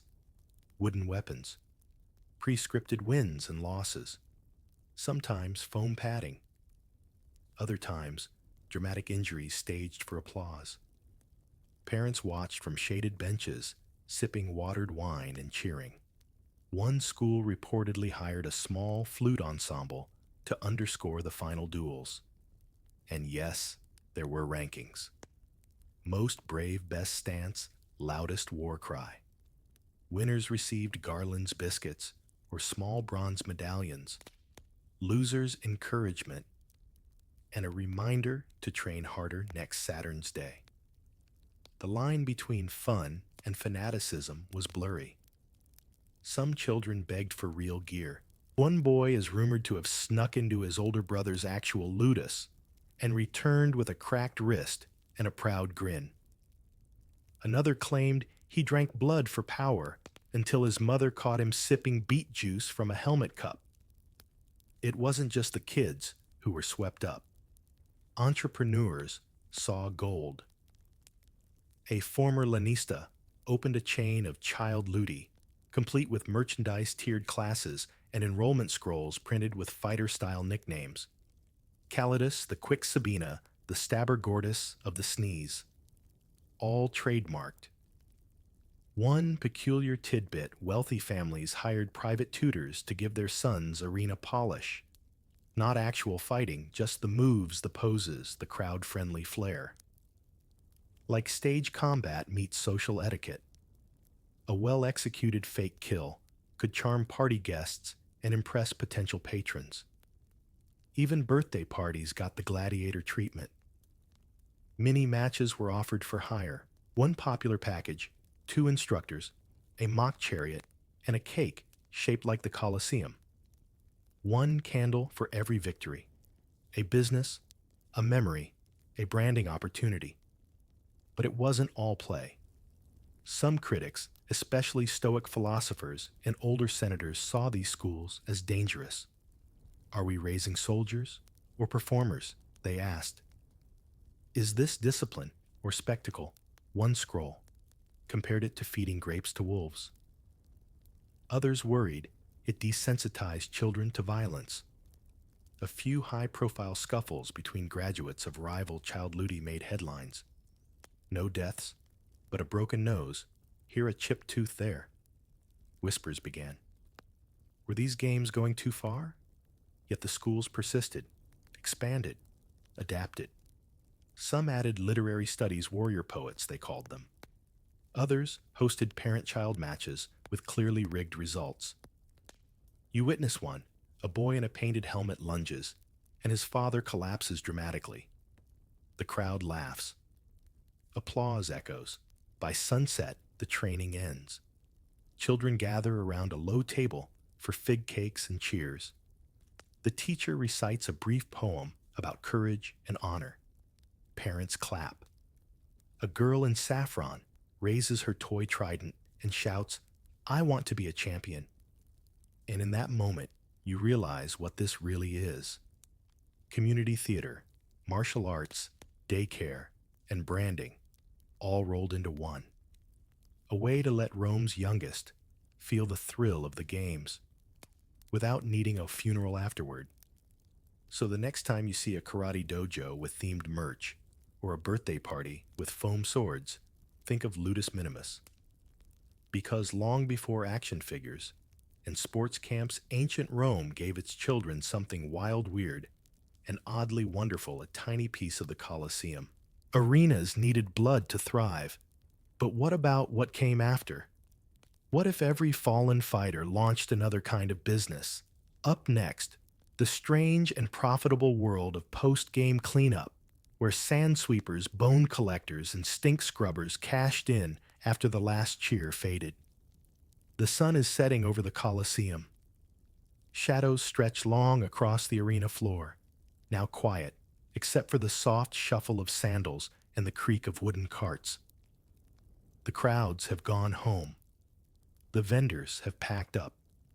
But down below, a different kind of hustle begins. You wouldn't notice them during the games. That's the point. These workers move in the margins. Ghosts in tunics, shadows with brooms. But they are essential. For every match there is aftermath.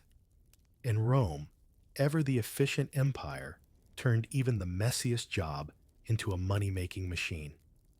You first meet the Sand Crew, an organized team tasked with restoring the arena floor to pristine condition.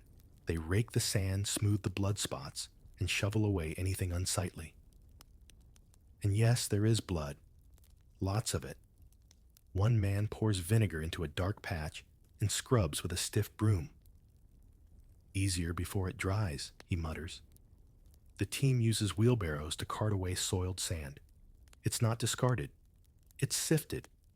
Anything, useful metal bits, tooth fragments, even rings, is separated, cleaned, and repurposed. The rest, dumped in pits outside the city walls. Some of it, rumors say, ends up in potters' kilns mixed into clay for lucky figurines. Next come the bone collectors. Less a job, more a calling. These men and women specialize in finding what the sweepers miss. A finger joint here, a tooth, sometimes a whole rib. Collected bones were sorted into categories: human, animal, unidentifiable. The human remains were treated with a strange mix of reverence and business sense. Historians still debate what happened to all these bones. Some were burned and buried. Others reportedly were sold as relics, ground into powder for medicines or used in strange rituals. One collector shows you a drawer full of knuckle bones. Game pieces, he explains. The children loved them. You pause by a cart stacked with torn tunics, cracked shields, and broken helmets. This is the salvage station. A team sorts through the wreckage, cleaning, repairing, repurposing. A split pauldron becomes a drinking bowl. A sliced belt is patched and resold to low-tier fighters. Nothing is wasted. One woman sews fresh linen onto a blood-soaked vest. "This was Cassius's," she says. "Good fighter. Shame about the leg." She shrugs. "Still worth something." And then there are the deodorists. Yes, that's what they're called. Their job: combat the smell. After hours of blood sweat and occasional bowel release, fighters had nerves too. The arena stank. These workers walked in circles, tossing fragrant herbs, thyme, rosemary, crushed bay leaves onto the sand. Some sprayed vinegar water. Others burned incense from portable braziers. One man carried a bucket of rose water and a sponge on a stick. "Corners, only," he says. "The rest's above my pay." Nearby, a scroll seller jots notes for a game day summary. He doesn't write about the cleanup, but he watches it. The silence after he murmurs, it's poetic, like the gods catching their breath. Even animal waste had a dedicated crew. Beasts used in matches. Lions, boars, bears left behind more than memories. Their dung was collected, sometimes sold to apothecaries or farmers. Lion droppings, one vendor claims, ward off burglars. Guaranteed. The cleanup wasn't only physical. Record keepers cataloged the dead. A scroll beside a corpse reads Gaius, Thracian type, died on second match, claimed by House Lucilla. If no one claimed the body, it went to a communal burial pit. But if the fighter had fans' family, or a sponsor with a conscience, a small funeral, a quick one. Sometimes a priest performed a blessing, not for the crowd, but for the arena. To cleanse it, to reset the stage, as one put it. A ritual sweep of laurel branches, a chant, a libation poured into the sand, a symbolic erasure. One odd ritual, a hired actor, mimicking the fallen fighter's last poses and offering to the gods of sport, some said. Others thought it was just old superstition. Either way, the audience, what was left of it, clapped politely. And don't forget the painters. They arrived after major matches to touch up murals, re-letter fighter names on honor boards, or sketch new graffiti. One popular phrase, he fell hard, but not alone. Another, blood feeds the city. Artistic, morbid, profitable, all of the above. You step into a holding chamber where surviving fighters rest or wait for transport. A medic applies stitches. A slave boy brings water. A scribe checks names. You'll fight again in 2 moons, he says. If the leg heals. The fighter grunts. Doesn't look hopeful. You pass a storage room where leftover rations are sorted. Good bread goes to temple kitchens. Wilted fruit to the animals. Spilled wine, mopped, bottled, and quietly diluted. Arena vintage, the cellar jokes. Earthy tones. Finally, you arrive at the payroll desk. The cleanup crew forms a line. One by one, they receive coin, sometimes a bonus for speed, sometimes a cut docked for missed bones or blood smudges visible from row 5.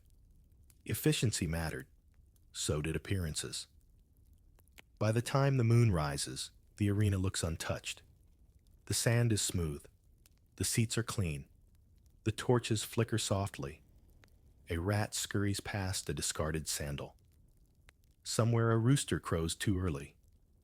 The city will sleep for a few more hours, but the Colosseum is ready again. And that's the secret, isn't it? The arena didn't run on glory. It ran on routine. A clockwork of hidden hands. The fighters came and went, but the crew stayed. Cleaned, rebuilt, reset. So next time you see a stadium being hosed down after a concert or a janitor sweeping a stage, tip your hat. Because in Rome, even the aftermath was part of the show.